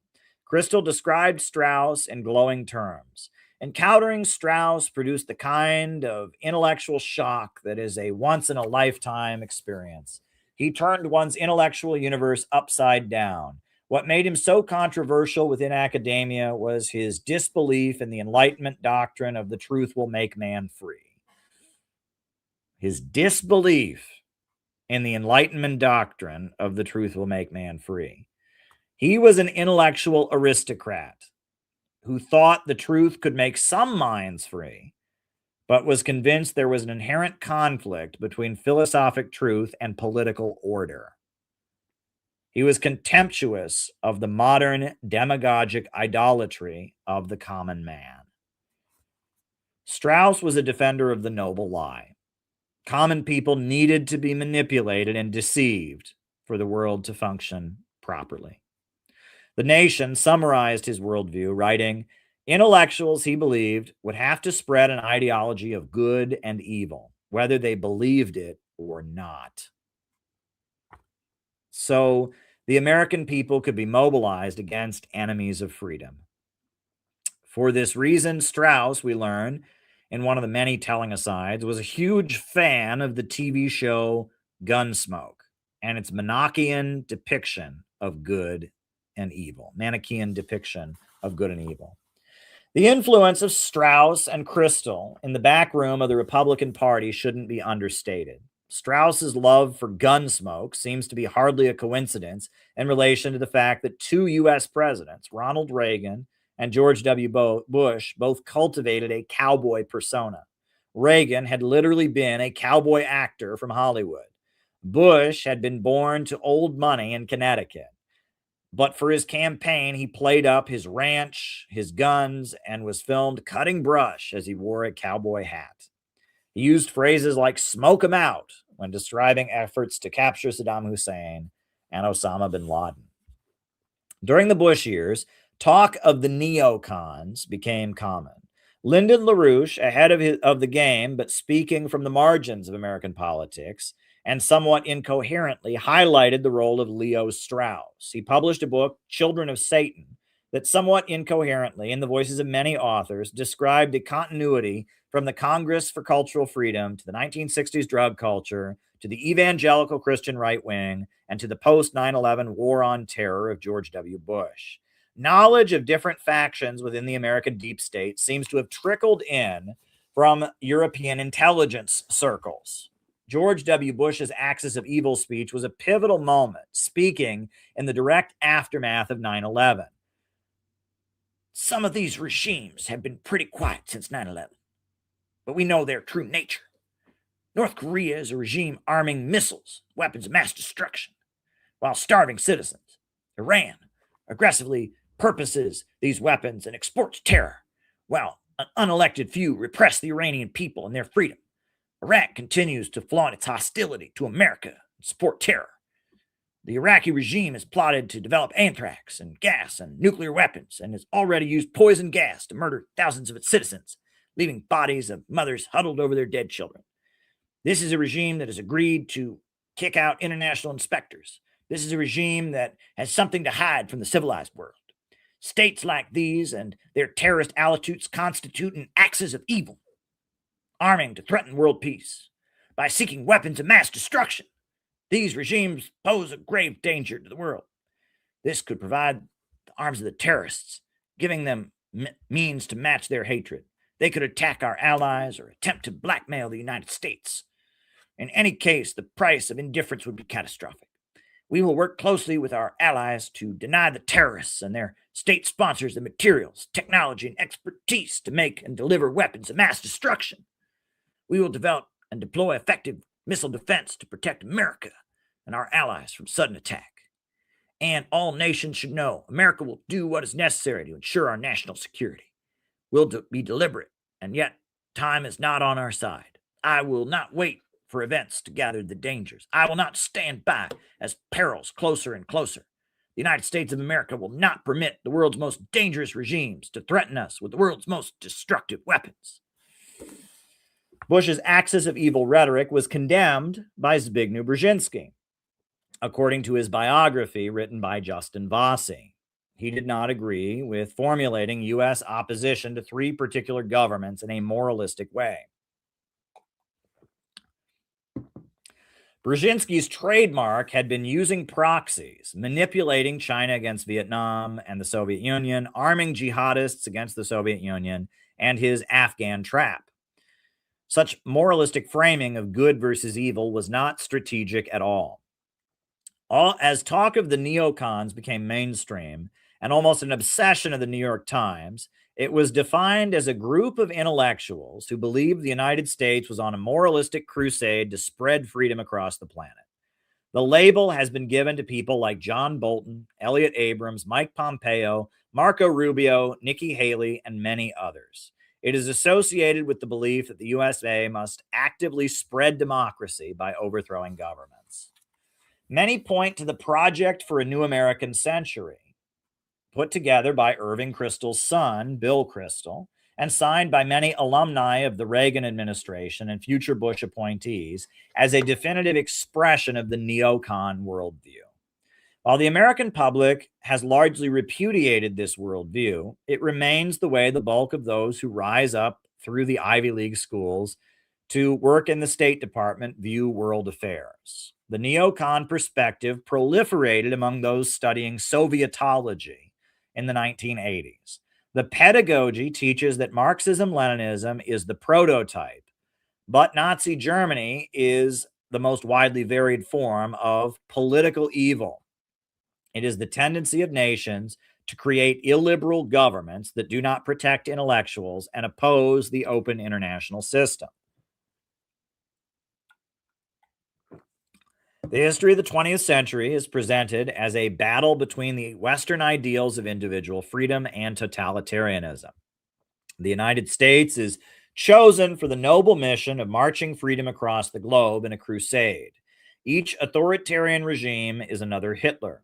Each regime change war is a reenactment of the Second World War, and those who oppose it are naive appeasers or fifth columnists. However, one can hear echoes of thinking in the work of Anne Marie Slaughter, Hillary Clinton's strategist, who composed a piece for Foreign Affairs published after Trump was elected entitled The Power of Populism. Slaughter channels Trotsky and his call for global revolution much more clearly. In her piece, the mission of the United States is to use technology and the internet to foment unrest and topple governments that get in the way of the open international system. The enemy, as she sees it, is populism. She lists Xi Jinping of China, Putin of Russia, Maduro of Venezuela, and the Islamic Republic of Iran, and other various states Washington dislikes as key examples of populism. Yes, though some struggle to identify it, there is definitely a continuity from Anne Marie Slaughter and John Bolton back to a Ukrainian-born agitator who called for permanent revolution and condemned the conservative bureaucracy of an Asiatic, baiting him for being educated in a seminary school and born in Georgia. Now that is the end of chapter 3. Should I finish the book tonight? What do you think? I have the conclusion and then I can just finish the book tonight. Why not, right? I'm going to finish the book tonight. We've only got 12 pages left. I'm going to read the conclusion and just finish the book. All right, here we go. Since the rise of right-wing intellectual and social media personality Jordan Peterson, the phrase postmodern neo-Marxist has become almost cliche.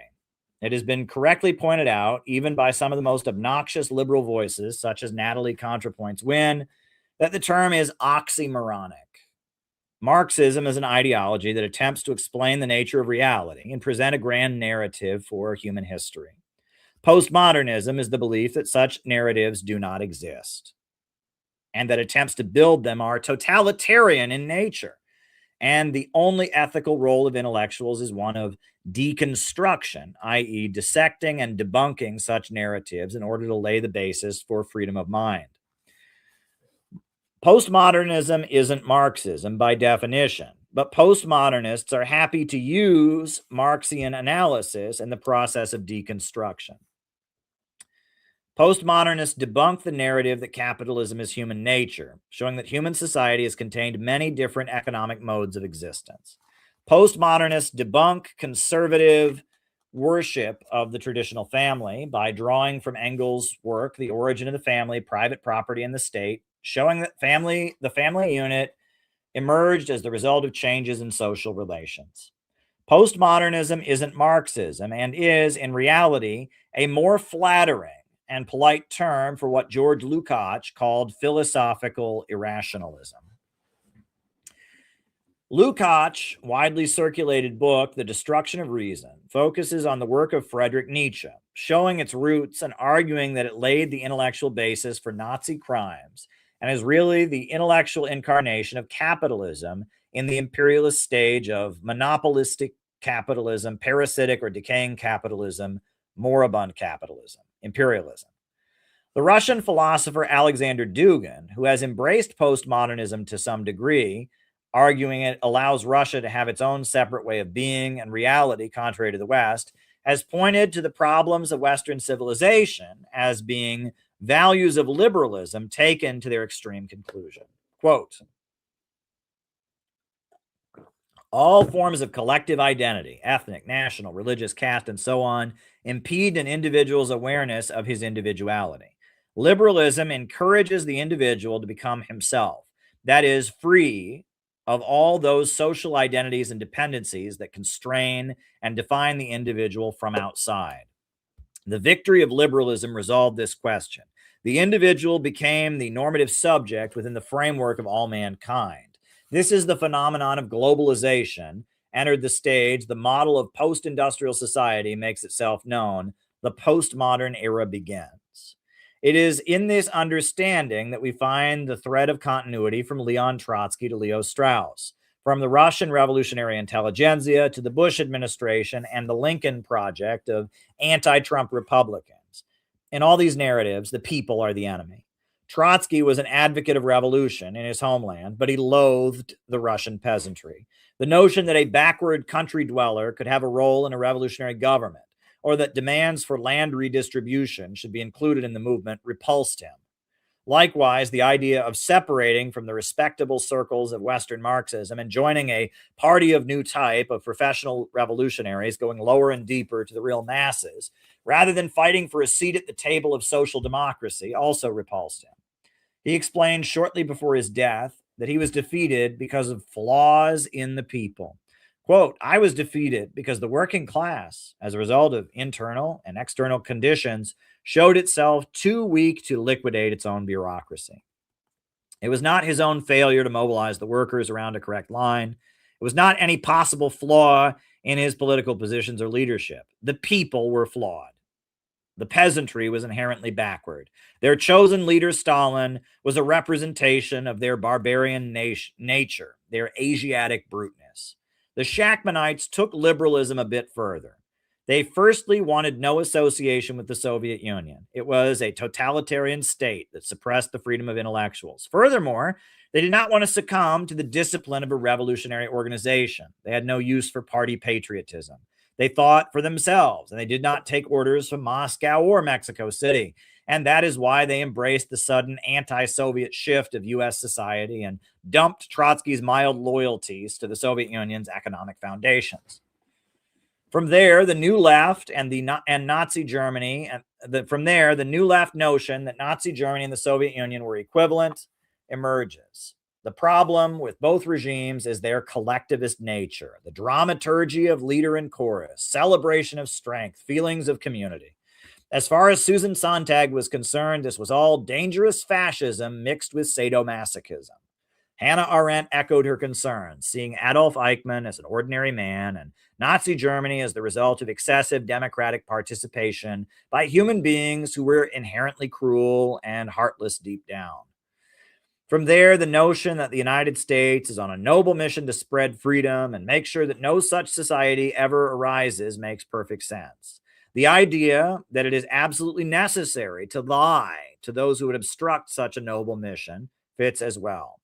While we may not see the benefit of having our relatives come home in body bags or our roads and bridges crumble as we mobilize to topple some authoritarian or illiberal regime, lies about chemical weapons attacks or Russian hackers or weapons of mass destruction or whatever else are necessary to win our support for their crusade. Neoconservatism, like Trotskyism and Marxism, is not a Jewish conspiracy or a conspiracy of any kind. Conspiracies involve a group of people coming together to consciously plan and commit a crime. The neoconservatives have certainly been involved in many conspiracies, but their beliefs are not a conspiracy in and of themselves. Their beliefs represent genuine feelings, reinforced by a slew of academic works, books, films, distorted presentations of world history, etc. The story told over and over again in Western media, in dystopian novels, in understanding of the 20th century history pumped out by Western academia, and in so many other places, is of humanity as a horrific, cruel, heartless mob. We are told communist revolutions led to nothing but gulags and starvation. We are told that the crimes of Nazism were not rooted in the breakdown of German imperialism or economic crisis, but some psychological reality of Germans or perhaps all human beings. In this narrative dished out to us from Western media over and over, there are a few smart, kind people who stand in front of the tanks in Tiananmen Square. They should be exalted and allowed to rise to the top because barbarism is our natural tendency, and we would happily run them over and crush their skulls under the road wheels.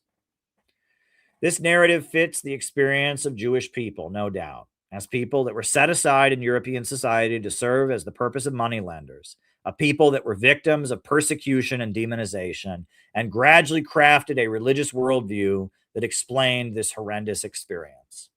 Lenin condemned these feelings, calling them the spirit of the ghetto. When contending with the Jewish Bund, he wrote, "The idea of a Jewish nationality is definitely reactionary, not only when expounded by its consistent advocates, the Zionists, but likewise on the lips of those who combine it with the ideas of social democracy, the Bundists.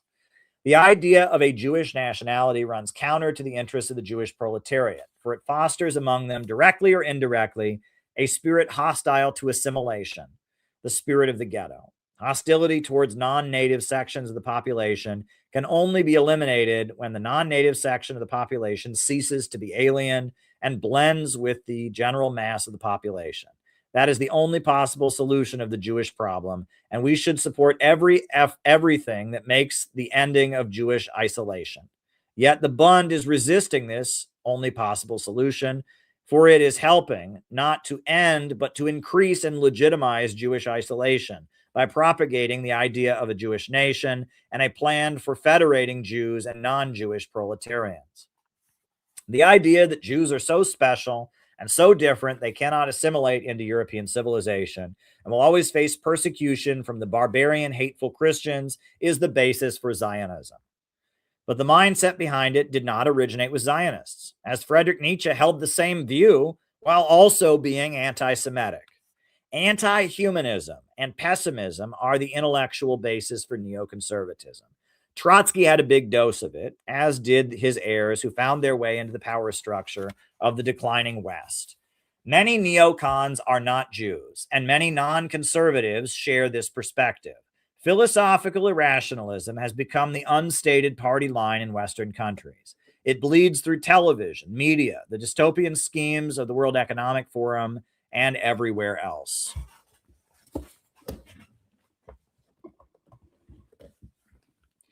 But the reality is that the revolutions of the 20th century were not barbarism, as Max Shachtman retreated into proclaiming. They turned Russia and China into superpowers. They unleashed a level of collective heroism and brilliance that invented space travel in the 1950s and today lights up corners of Africa and Central Asia with electricity. The Belt and Road, the Kerch Bridge, the Three Gorges Dam, the progress toward fusion energy, and so many other mighty achievements of development show that humanity outside the Western imperialist system is taking leaps toward eradicating poverty and creating a good life for all. The neocons just give voice to the pessimism of those who fund their work and highlight their message, those who sit atop the declining Western financial order rooted in colonialism and screaming for Malthusianism as the only hope for stopping their eventual displacement. The world is becoming multipolar, and humanity is marching toward greater abundance, peace, and prosperity than ever before. The neocons and their wars may hold this off for a bit, but they cannot stop it. Their pessimism is their own. The future of humanity is bright. And then I end it with a personal note called From a Manhattan Diner. Around 2012, I was a young member of the Workers' World Party in New York City. My party was rooted in Trotskyism, founded by Sam Marcy, a member of the New York City SWP in the 1930s, who had been disgusted by the New York intellectuals and eventually fled the city of Buffalo to form his own wing of Trotskyism. He eventually established Workers' World Party in 1959, and his organization went into considerable lengths to distance itself from Trotskyism, realizing it was pretty much synonymous with anti-communism. In 2012, I was still mourning the death of Gaddafi. I was disgusted with how the leftists had championed the CIA-backed revolution that destroyed the most prosperous country on the African continent. I was disgusted with my own organization that had nominally supported Gaddafi, but constantly distanced itself from him and limited its opposition to the bombing in a desire to pander and fit in with liberal activists who took their cues from Obama. I had studied Gaddafi's Green Book and adopted a minority position that Libya was in fact a deformed workers' state and not a bourgeois nationalist regime as my party had maintained. This position had made me the target of Fred Goldstein, the party's ideological leader, who could not defend his position that China and Cuba were workers' states, but Libya was a bourgeois nationalist regime. Fred had decided I was trouble and proceeded to marginalize me within the group. The one time I tried to talk to him about my position, rooted in studying economics, the economics of Libya and Trotsky's work, and the 1939 split in the SWP, Fred had just blown up into a rage and started shaking his fists at me. "Who told you could just go read Trotsky on your own?" he'd asked. "If you keep this up, I swear. he snarled at me in his exaggerated New York street tough accent. Though I was in denial about it at the time, I was not long for Workers' World Party. It would take them a couple years to drive me out. I had made myself useful to Fred's rivals in the leadership by doing the work and building protests when most of the members were in semi-retirement. I brought in new contacts to the office, I distributed the newspaper, and did the outreach most of the membership refused to do. This kept them from pushing me out as quickly as Fred would have liked. The nail in my coffin was when my journalism career took off, when I was getting flown to Caracas, to Tehran, or to Moscow to give speeches about anti-imperialism. Even those in WWP's leadership who had liked me could only seethe in jealousy. I had youthful energy, enthusiasm, and fresh analysis their elderly state of burnout and pessimism could not match. Their outdated analysis did not fit the world in our time when Soviet-style governments are pretty much gone, and was increasingly difficult to mouth or match with reality. Regardless, in 2012, I was sitting in a Manhattan restaurant with a young Arab American woman, a young woman of Arab American heritage. She had been around the party as a teen, but had drifted away. My job, sitting across from her in the Manhattan diner, was to win her back to the party. As we talked, trading stories and jokes about activist circles that we both inhabited, we couldn't help but notice an elderly man with a cane staring at us and soaking in every word. He finally walked over to the table and said, almost in a whisper, as if he was discussing a crime or a deeply personal matter, "Are you guys communists?" We replied that we were. I proceeded to give him a copy of Workers' World newspaper.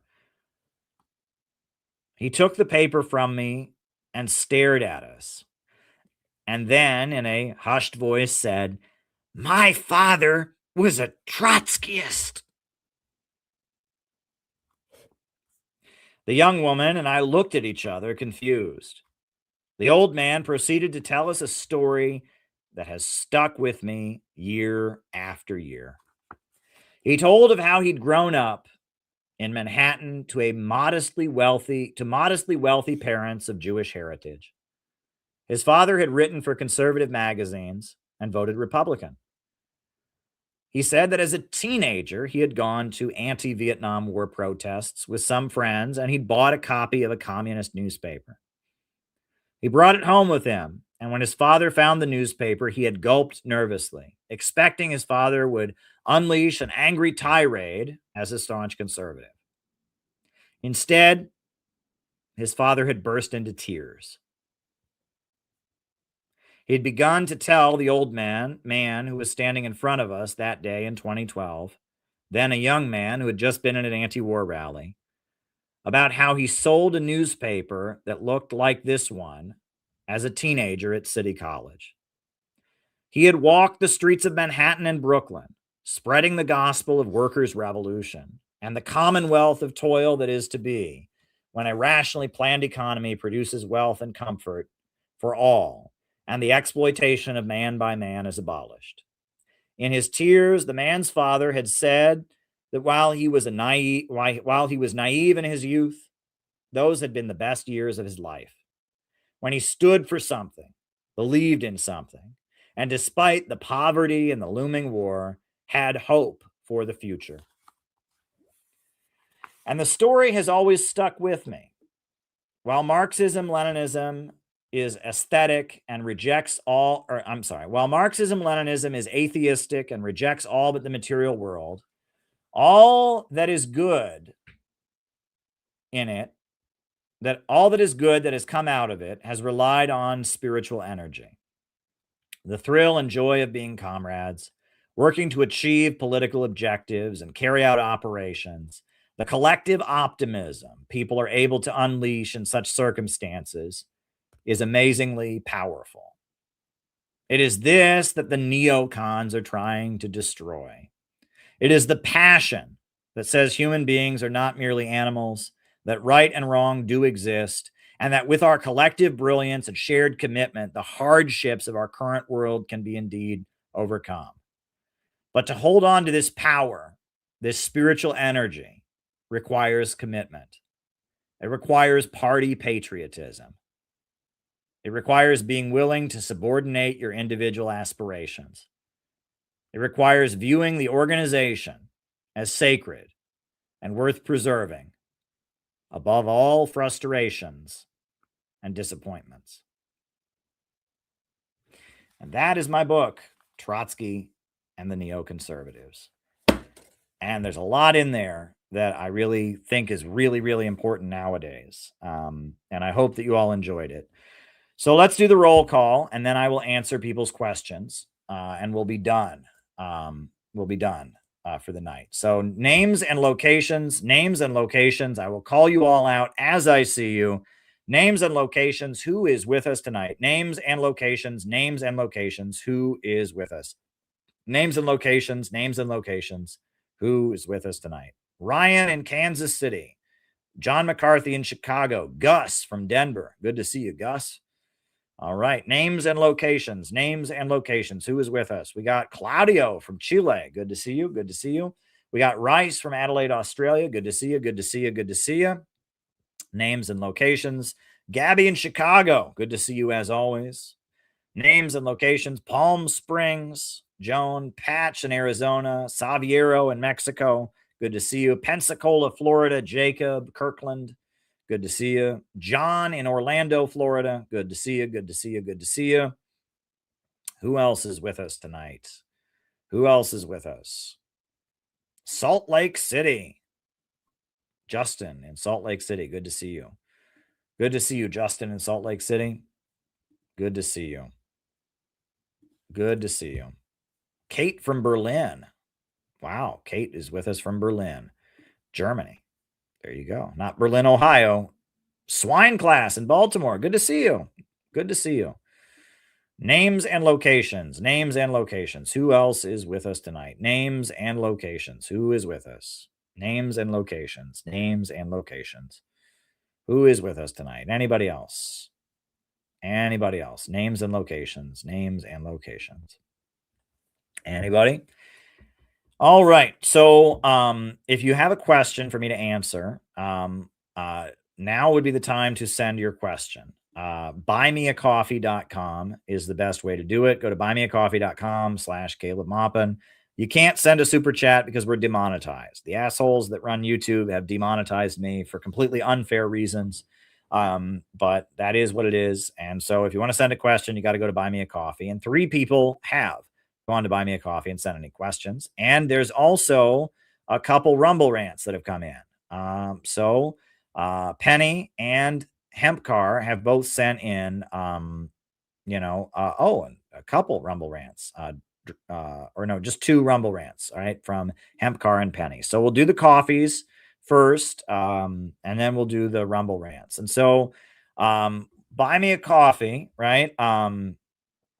In terms of Buy Me a Coffee, the first Buy Me a Coffee was sent by Tram Border, and he sent it like last night, which is fine, right? We can take Buy Me a Coffees anytime. And he said, "What do you think of the Professor Jang guy? I'd never heard of him until recently. He has some insights, but he seems to ignore capitalism and imperialism as the root of the problem. Instead, he focuses on secret society conspiracies with pessimistic conclusions." So actually, like 3 people have sent me the videos of this guy. He's like a Chinese professor who I guess was anti-China, and then he had some experiences that changed his view of the West.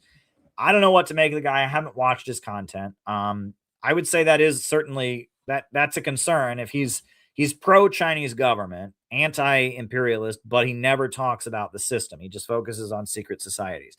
That's a little bit, and he's pessimistic. That's a little bit, I mean, if that's the case, that's a little sketch. I haven't watched his content. I will say this, right? And I'm not saying this about this guy because I don't know him, right? Jimmy Dore had him on yesterday. Okay, that's good. And I like Jimmy Dore. Jimmy Dore has good guests. He also has guests that are not so good. It's mixed. So, I like Jimmy Dore. Jimmy Dore is a good guy, but not everyone who goes on his show is necessarily good. But I'll just say this. Look, right now, there is so much skepticism of the U.S. government, so much opposition to U.S. foreign policy. And as I have said before, part of the game that they play is that they create influencers to control the message in all the dissident spaces. And we've seen that, right? And they did it among the far right, and they created Nick Fuentes, right? And there's a lot of people among the far right that are anti-imperialist, that are, I mean, they're racist or whatever, but they're against the establishment. And those people have been systemically eliminated, while Nick Fuentes has been blasted to be the voice of the far right. In libertarian circles, there are many great libertarians that organize the Rage Against the War Machine, that want to build an anti-war movement, like Angela McCurdle, and she has been canceled. And they have boosted people like Spike Cohen and other big name libertarians that smeared Rage Against the War Machine and don't want to organize, and they're famous libertarians. In our circles, on the so-called left, they boosted BreadTube, and they used BreadTube to cancel and defame me.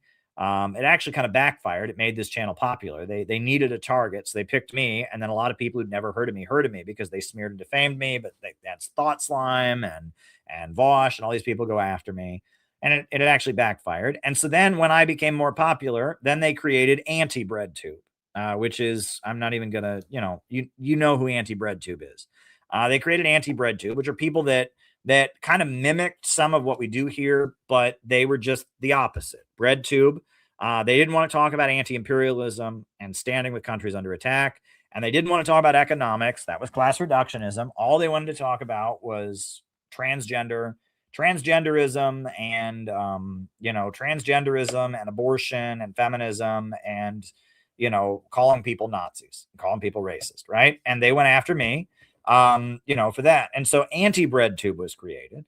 And anti-BreadTube, our position was always, we're neutral, right? Some people in CPI are against abortion, some are for it. Some people in CPI are for gay marriage, some are against it. We don't care. We focus on the class struggle. We focused on opposing war.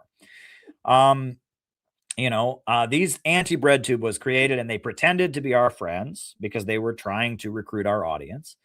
And they pretty soon revealed that their plan was to do the opposite, right? And what they did is they used anti-gay slurs, faggot, tranny, queer. They used all the nasty anti-gay slurs. They engaged in, bullying, etc. And, and they just basically formed a socialist or communist sounding interpretation of the manosphere, right? Of Andrew Tate and all of that. And also they don't do any organizing, right? They're not activists. They're just, they're just an internet fan club, and they are committed to destroying CPI and me. And they are obsessed to the point that they found people in CPI, and basically I don't know if they're the ones that paid them. They found people in CPI and encouraged them to defame me on a personal level, just to boost themselves. I mean, these people are nuts. And they are obsessive, and they lie about us constantly, and they're designed, and so this is the game that's being played. So I don't know about this Jang guy, and I haven't looked at enough of his content to make a judgment, but it's perfectly possible that people are pro-China on the internet. They are, right? I mean, because China has great achievements. While we're unpaving the roads in America, they're paving the roads in the most rural parts of China. While American bridges are falling down, China's building amazing bridges and amazing highways. So it's very possible, and I think it's very, very possible, that the deep state, as part of their strategy, it's what they did in all the other dissident circles, that in pro-China voices, they are creating pro-China voices that will lead their audience nowhere, right? That'll say pro-China things, but lead their audience nowhere. So if what you're telling me about this man is true, that could be what the case is. I haven't seen the content. I haven't judged him. I'm just telling you, this is the game that they're playing, right? And so is it possible that, I think it's very possible that they're trying to make pro-China voices that will lead the audience nowhere, right? That's a game that's played, So, just watch out for all of that, right? Another thing that a game that was played, right, is if you're pro-Palestine, you have to love the Houthis, you have to love Iran. But one thing that was done is that they made a point of, inflating Democratic Socialists of America, Jewish Voices for Peace, that is pro-Palestine, but anti-Iran. And Democratic Socialists of America and Jewish Voices for Peace have, used the Muslim Brotherhood as their front men, basically. And they found the Muslim Brotherhood that is anti-Iran, you know, and it's, you know, they play all these kinds of games, right? And it's kind of what I was describing with the Congress for Cultural Freedom, control the opposition. So it's possible this guy, that could be what's going on with this guy. I don't know, though. I'm not saying that's what's going on with this guy, but if this guy is pro-China, but never talks about why China is successful, never talks about imperialism, and just makes it conspiracy theories, and he's pushing pessimism, which doesn't encourage people to organize. That's something you got to watch out for. If people are pessimistic, there's no hope, and they're not encouraging people to build a movement, that right there is an alarm bell. Now, some people may just do that just because how would you know that, right? How would you know to build a movement, right? People, you know, I mean, it's like that's not going to come naturally to people. But the only reason there's an anti-imperialist bloc is because of movements. The only reason that, you know, we've ever had the ability to influence politics is because of movements. And I realize this is becoming a bigger question, and I need to do a live stream or a PowerPoint on this issue itself, right? Because there's a lot of people I've been confronted. A lot of people have come at me in the last week with this question of, well, why should we form a movement, Caleb? Why don't we just try to infiltrate the government? Why don't we just try to get our people appointed to positions and secretly be anti-imperialist? And, you know, I have to address this. That's called Blanquism. You know, and no, there's a reason that we need to build a mass movement. So I'm going to do a PowerPoint on that issue. I'm going to do a slideshow on that point, because I realize that's a big, big question in our circles. You know, it's important, but it flows through everything we do. I have said many times, the only reason I'm on here night after night is I want to build a movement. I'm not interested in doing this as an intellectual exercise. I'm not interested in doing this to show how smart I am. The only reason I'm here, the only reason I ever moved from my little town in Ohio to New York City was I wanted to build a mass movement, right? And that's what I've always been about. I have been anti-imperialist to my core, right? I supported the Iraqis when the USA invaded Iraq. You know, I'm an anti-imperialist. And the reason that I am involved in any of this as an anti-imperialist is I want to build a movement. We are building a real movement, and Gabby knows it more than anybody. I want to build a movement. So I'm in this to build a movement. And, you know, a certain person who I've actually praised a lot on this stream already. So it's not, I don't hate this person. I just don't agree with him. He at one point didn't directly tell me, but through proxies told me, you need to stop organizing. And I told the person who told me that, and both of the people who told me that on his behalf, I said, I don't know what that even means. And, you know, the idea was, oh, you should just make a video essay every so often or write an article, but you shouldn't organize. You can't organize this group. Well, that's why I'm here, folks. I wouldn't be here. I wouldn't be an international TV reporter. I wouldn't have written books. I wouldn't have this YouTube channel. It's all about organizing for me. So no, I will not stop organizing. And I know that drives people crazy, right? And that's why I'm a target. That's why I'm so hated. If I was just, you know, just a windbag talking, it wouldn't be a problem. But because my talking is linked to a real organization that threatens people that have, you know, ineffective rival organizations, that also threatens the status quo. And it puts me in a lot more danger.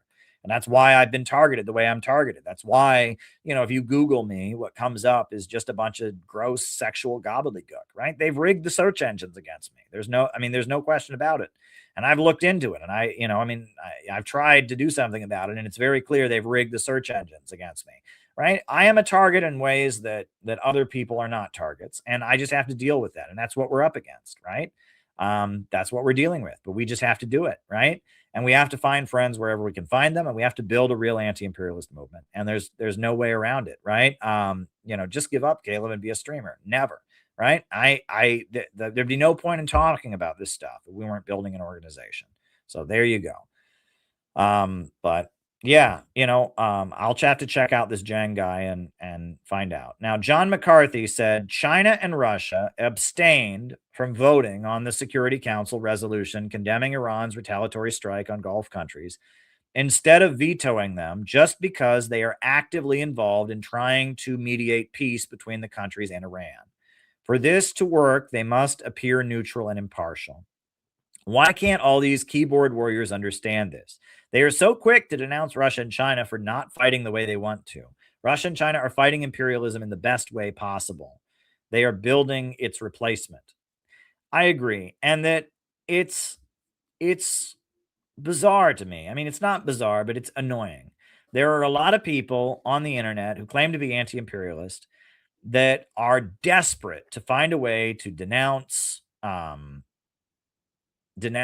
Russia and China every opportunity. And it's like, you know, Russia and China are in circumstances we can't imagine, and they're trying their hardest to maneuver against the imperialists.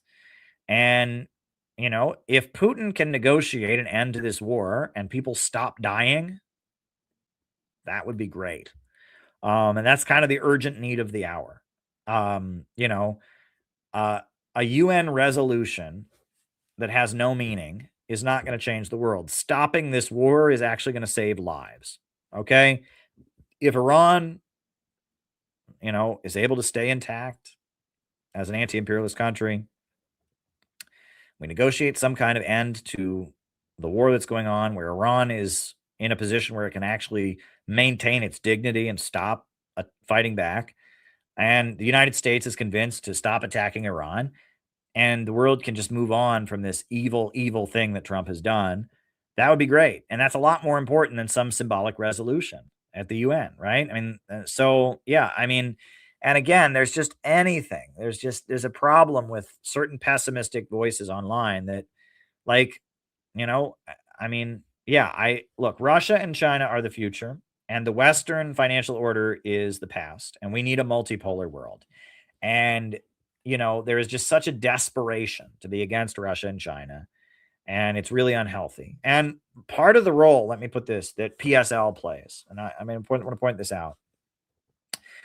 PSL works really, really hard to separate Russia from anti-imperialist countries. They go out of their way to have rallies about anti-imperialist issues and not mention Russia. I was at the UN last September, and there was an anti-Russian rally by Ukrainians, and right next to it was a PSL rally supporting the Union of Sahel States. Not a single sign about Russia. There would not be a Union of Sahel States. There would not be an Ibrahim Traore if it wasn't for Russia. And there's a hate Russia rally in one cage, and PSL has just got a bunch of signs, "We love Africa." Why are they doing that?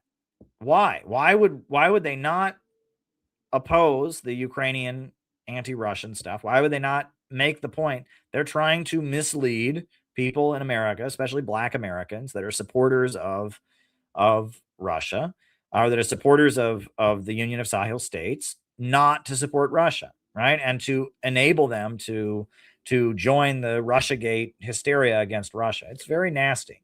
You know, and that, you know, PSL, they play games, and they're Democrats. PSL are Democrats, and you have to watch out for that, right? And they're there to convince China and convince Iran and to convince Vietnam that the Democrats are their friends, to convince Cuba that the Democrats are their friends, and the right wing is always the greatest threat, which sometimes it is, but not always. So there we go.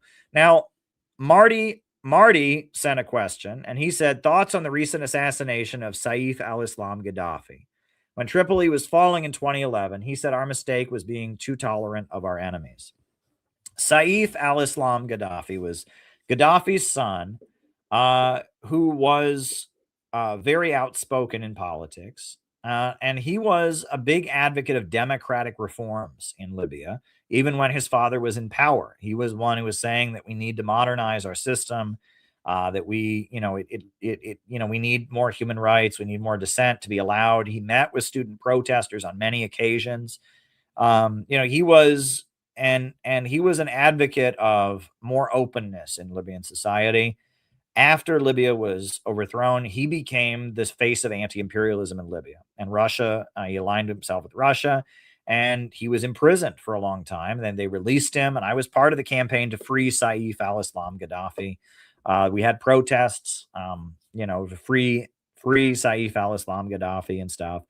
And he was the hope of Libya, and that's why he was murdered, right? Because he, you know, right now, Libya, there are rival forces. There's like warlords and stuff, and Turkey has intervened in Libya.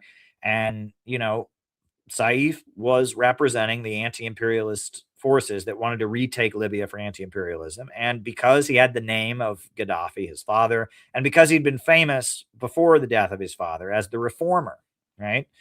As the one who wanted more openness and civil liberties in Libyan society. He had the trust of a lot of people, and the assassination of him was carried out by Israel. It was an Israeli assassination that was carried out, and it was basically that that they feared that Saif Gaddafi would retake power. He would win the election. He's very popular and would win the elections according to the polls. He would most likely have won the elections. If they had a fair election and he was on the ballot, he would have been reelected. And he would have tried to take Libya in the direction of aligning with Iran, aligning with Russia and China against Israel. And, putting Libya back into the anti-imperialist camp. And they couldn't allow that. And Libya right now is in turmoil and chaos. And it's still, these regime change wars. They always say they're going to make things better in the country, right? Is Iraq any better off? No. Is Afghanistan 20 years? The USA occupied Afghanistan. How's Afghanistan been doing for that 20 years? Libya, the USA overthrew their government. We had to protect those people from Gaddafi. Look at Libya now with open air slave markets, with warlords, they don't even have a strong central government. It never gets better. And if, as you can talk all day about Iran, this, Iran, that, they did this and all this. If the Islamic Republic is overthrown, right? Already they've got Kurdish separatists fighting the Iranian government. If the Iranian government is overthrown and you have like 12 different factions fighting for power in Iran, it's going to be a nightmare. And it's not going to be better. And as much as you hate the Islamic Republic, if you want to tell me all this stuff about the Islamic Republic, some of which isn't true, but maybe you can point to true mistakes or atrocities they've committed. What would replace them would not be stability. It would be instability and chaos. And that's what I've been saying over and over and over again. Saif al-Islam Gaddafi was a good person, and he was somebody who grew up in privilege, being the son of the leader of the Libyan revolution. But he was one of the more populist oriented, and he was critical of Libyan society. He wanted Libyan society to be more accommodating, and he was killed. And he gave some great interviews at the time of the revolution. And so there you go. All right. So now what do we have in terms of Rumble rants? Penny said drones in schools. Drones in schools can stop a school shooter. Drones in schools. All right. Download the video. Drones in schools. All right.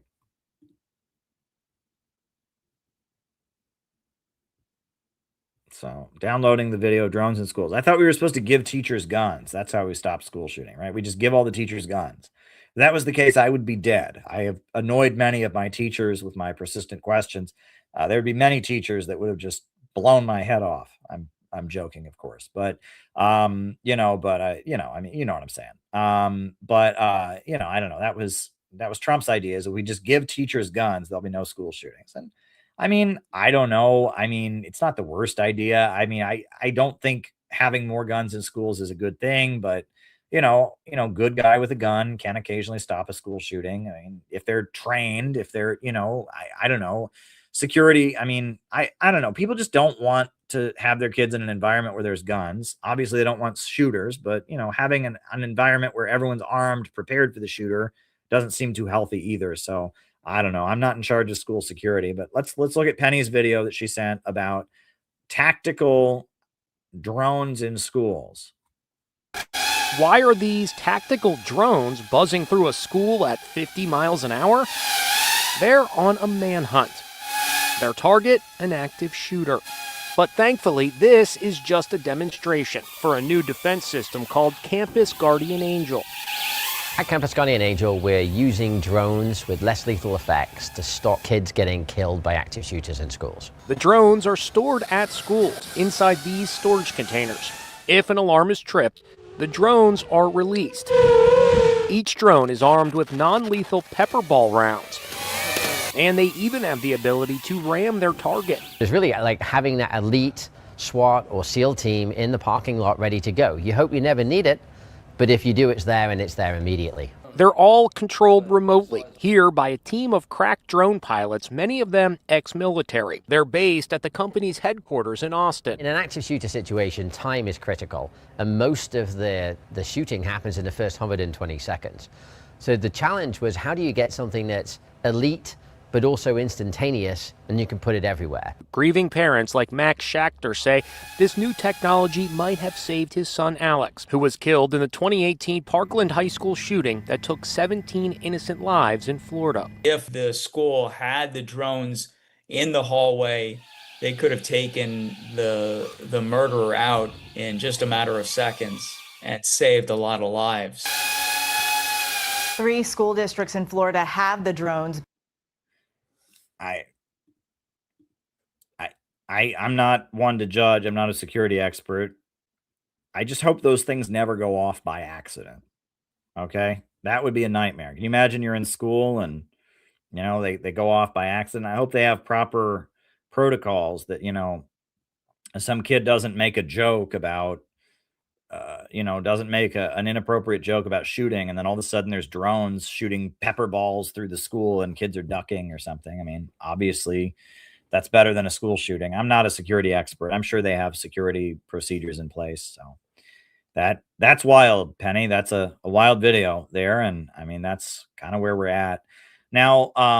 Hempcar asked me, I heard that Iran killed Bibi's brother. You got to be careful with all of that. We'll know, right? We'll know soon enough. But if that's the case, we'll know. But I got to be careful. We're in the middle of a war, and there's a lot of rumors going around. And if that's the case, if Bibi's brother did indeed get killed by Iran, we'll know and we'll find out. So that's all I can say about that. And it looks like we're done for tonight. So thanks everybody. I hope you enjoyed the stream. We'll probably be back tomorrow night. Don't know why we wouldn't be. I'm going to edit together the Trotsky and the Neocons book, and that'll premiere as a full audio book on this channel. And we just got to keep building, Join the Center for Political Innovation, become a member. We're doing great work. We're building a movement here. I'll put on our video. All right, this is us.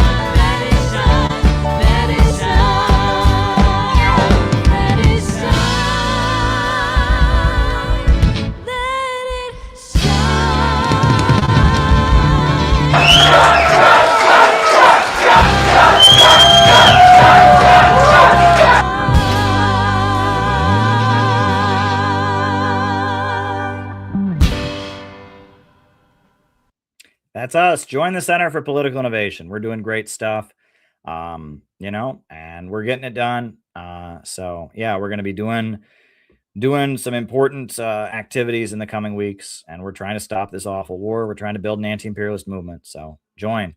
All right, I'm going to end the stream now. I'm going to put on the closing music, and we'll be out.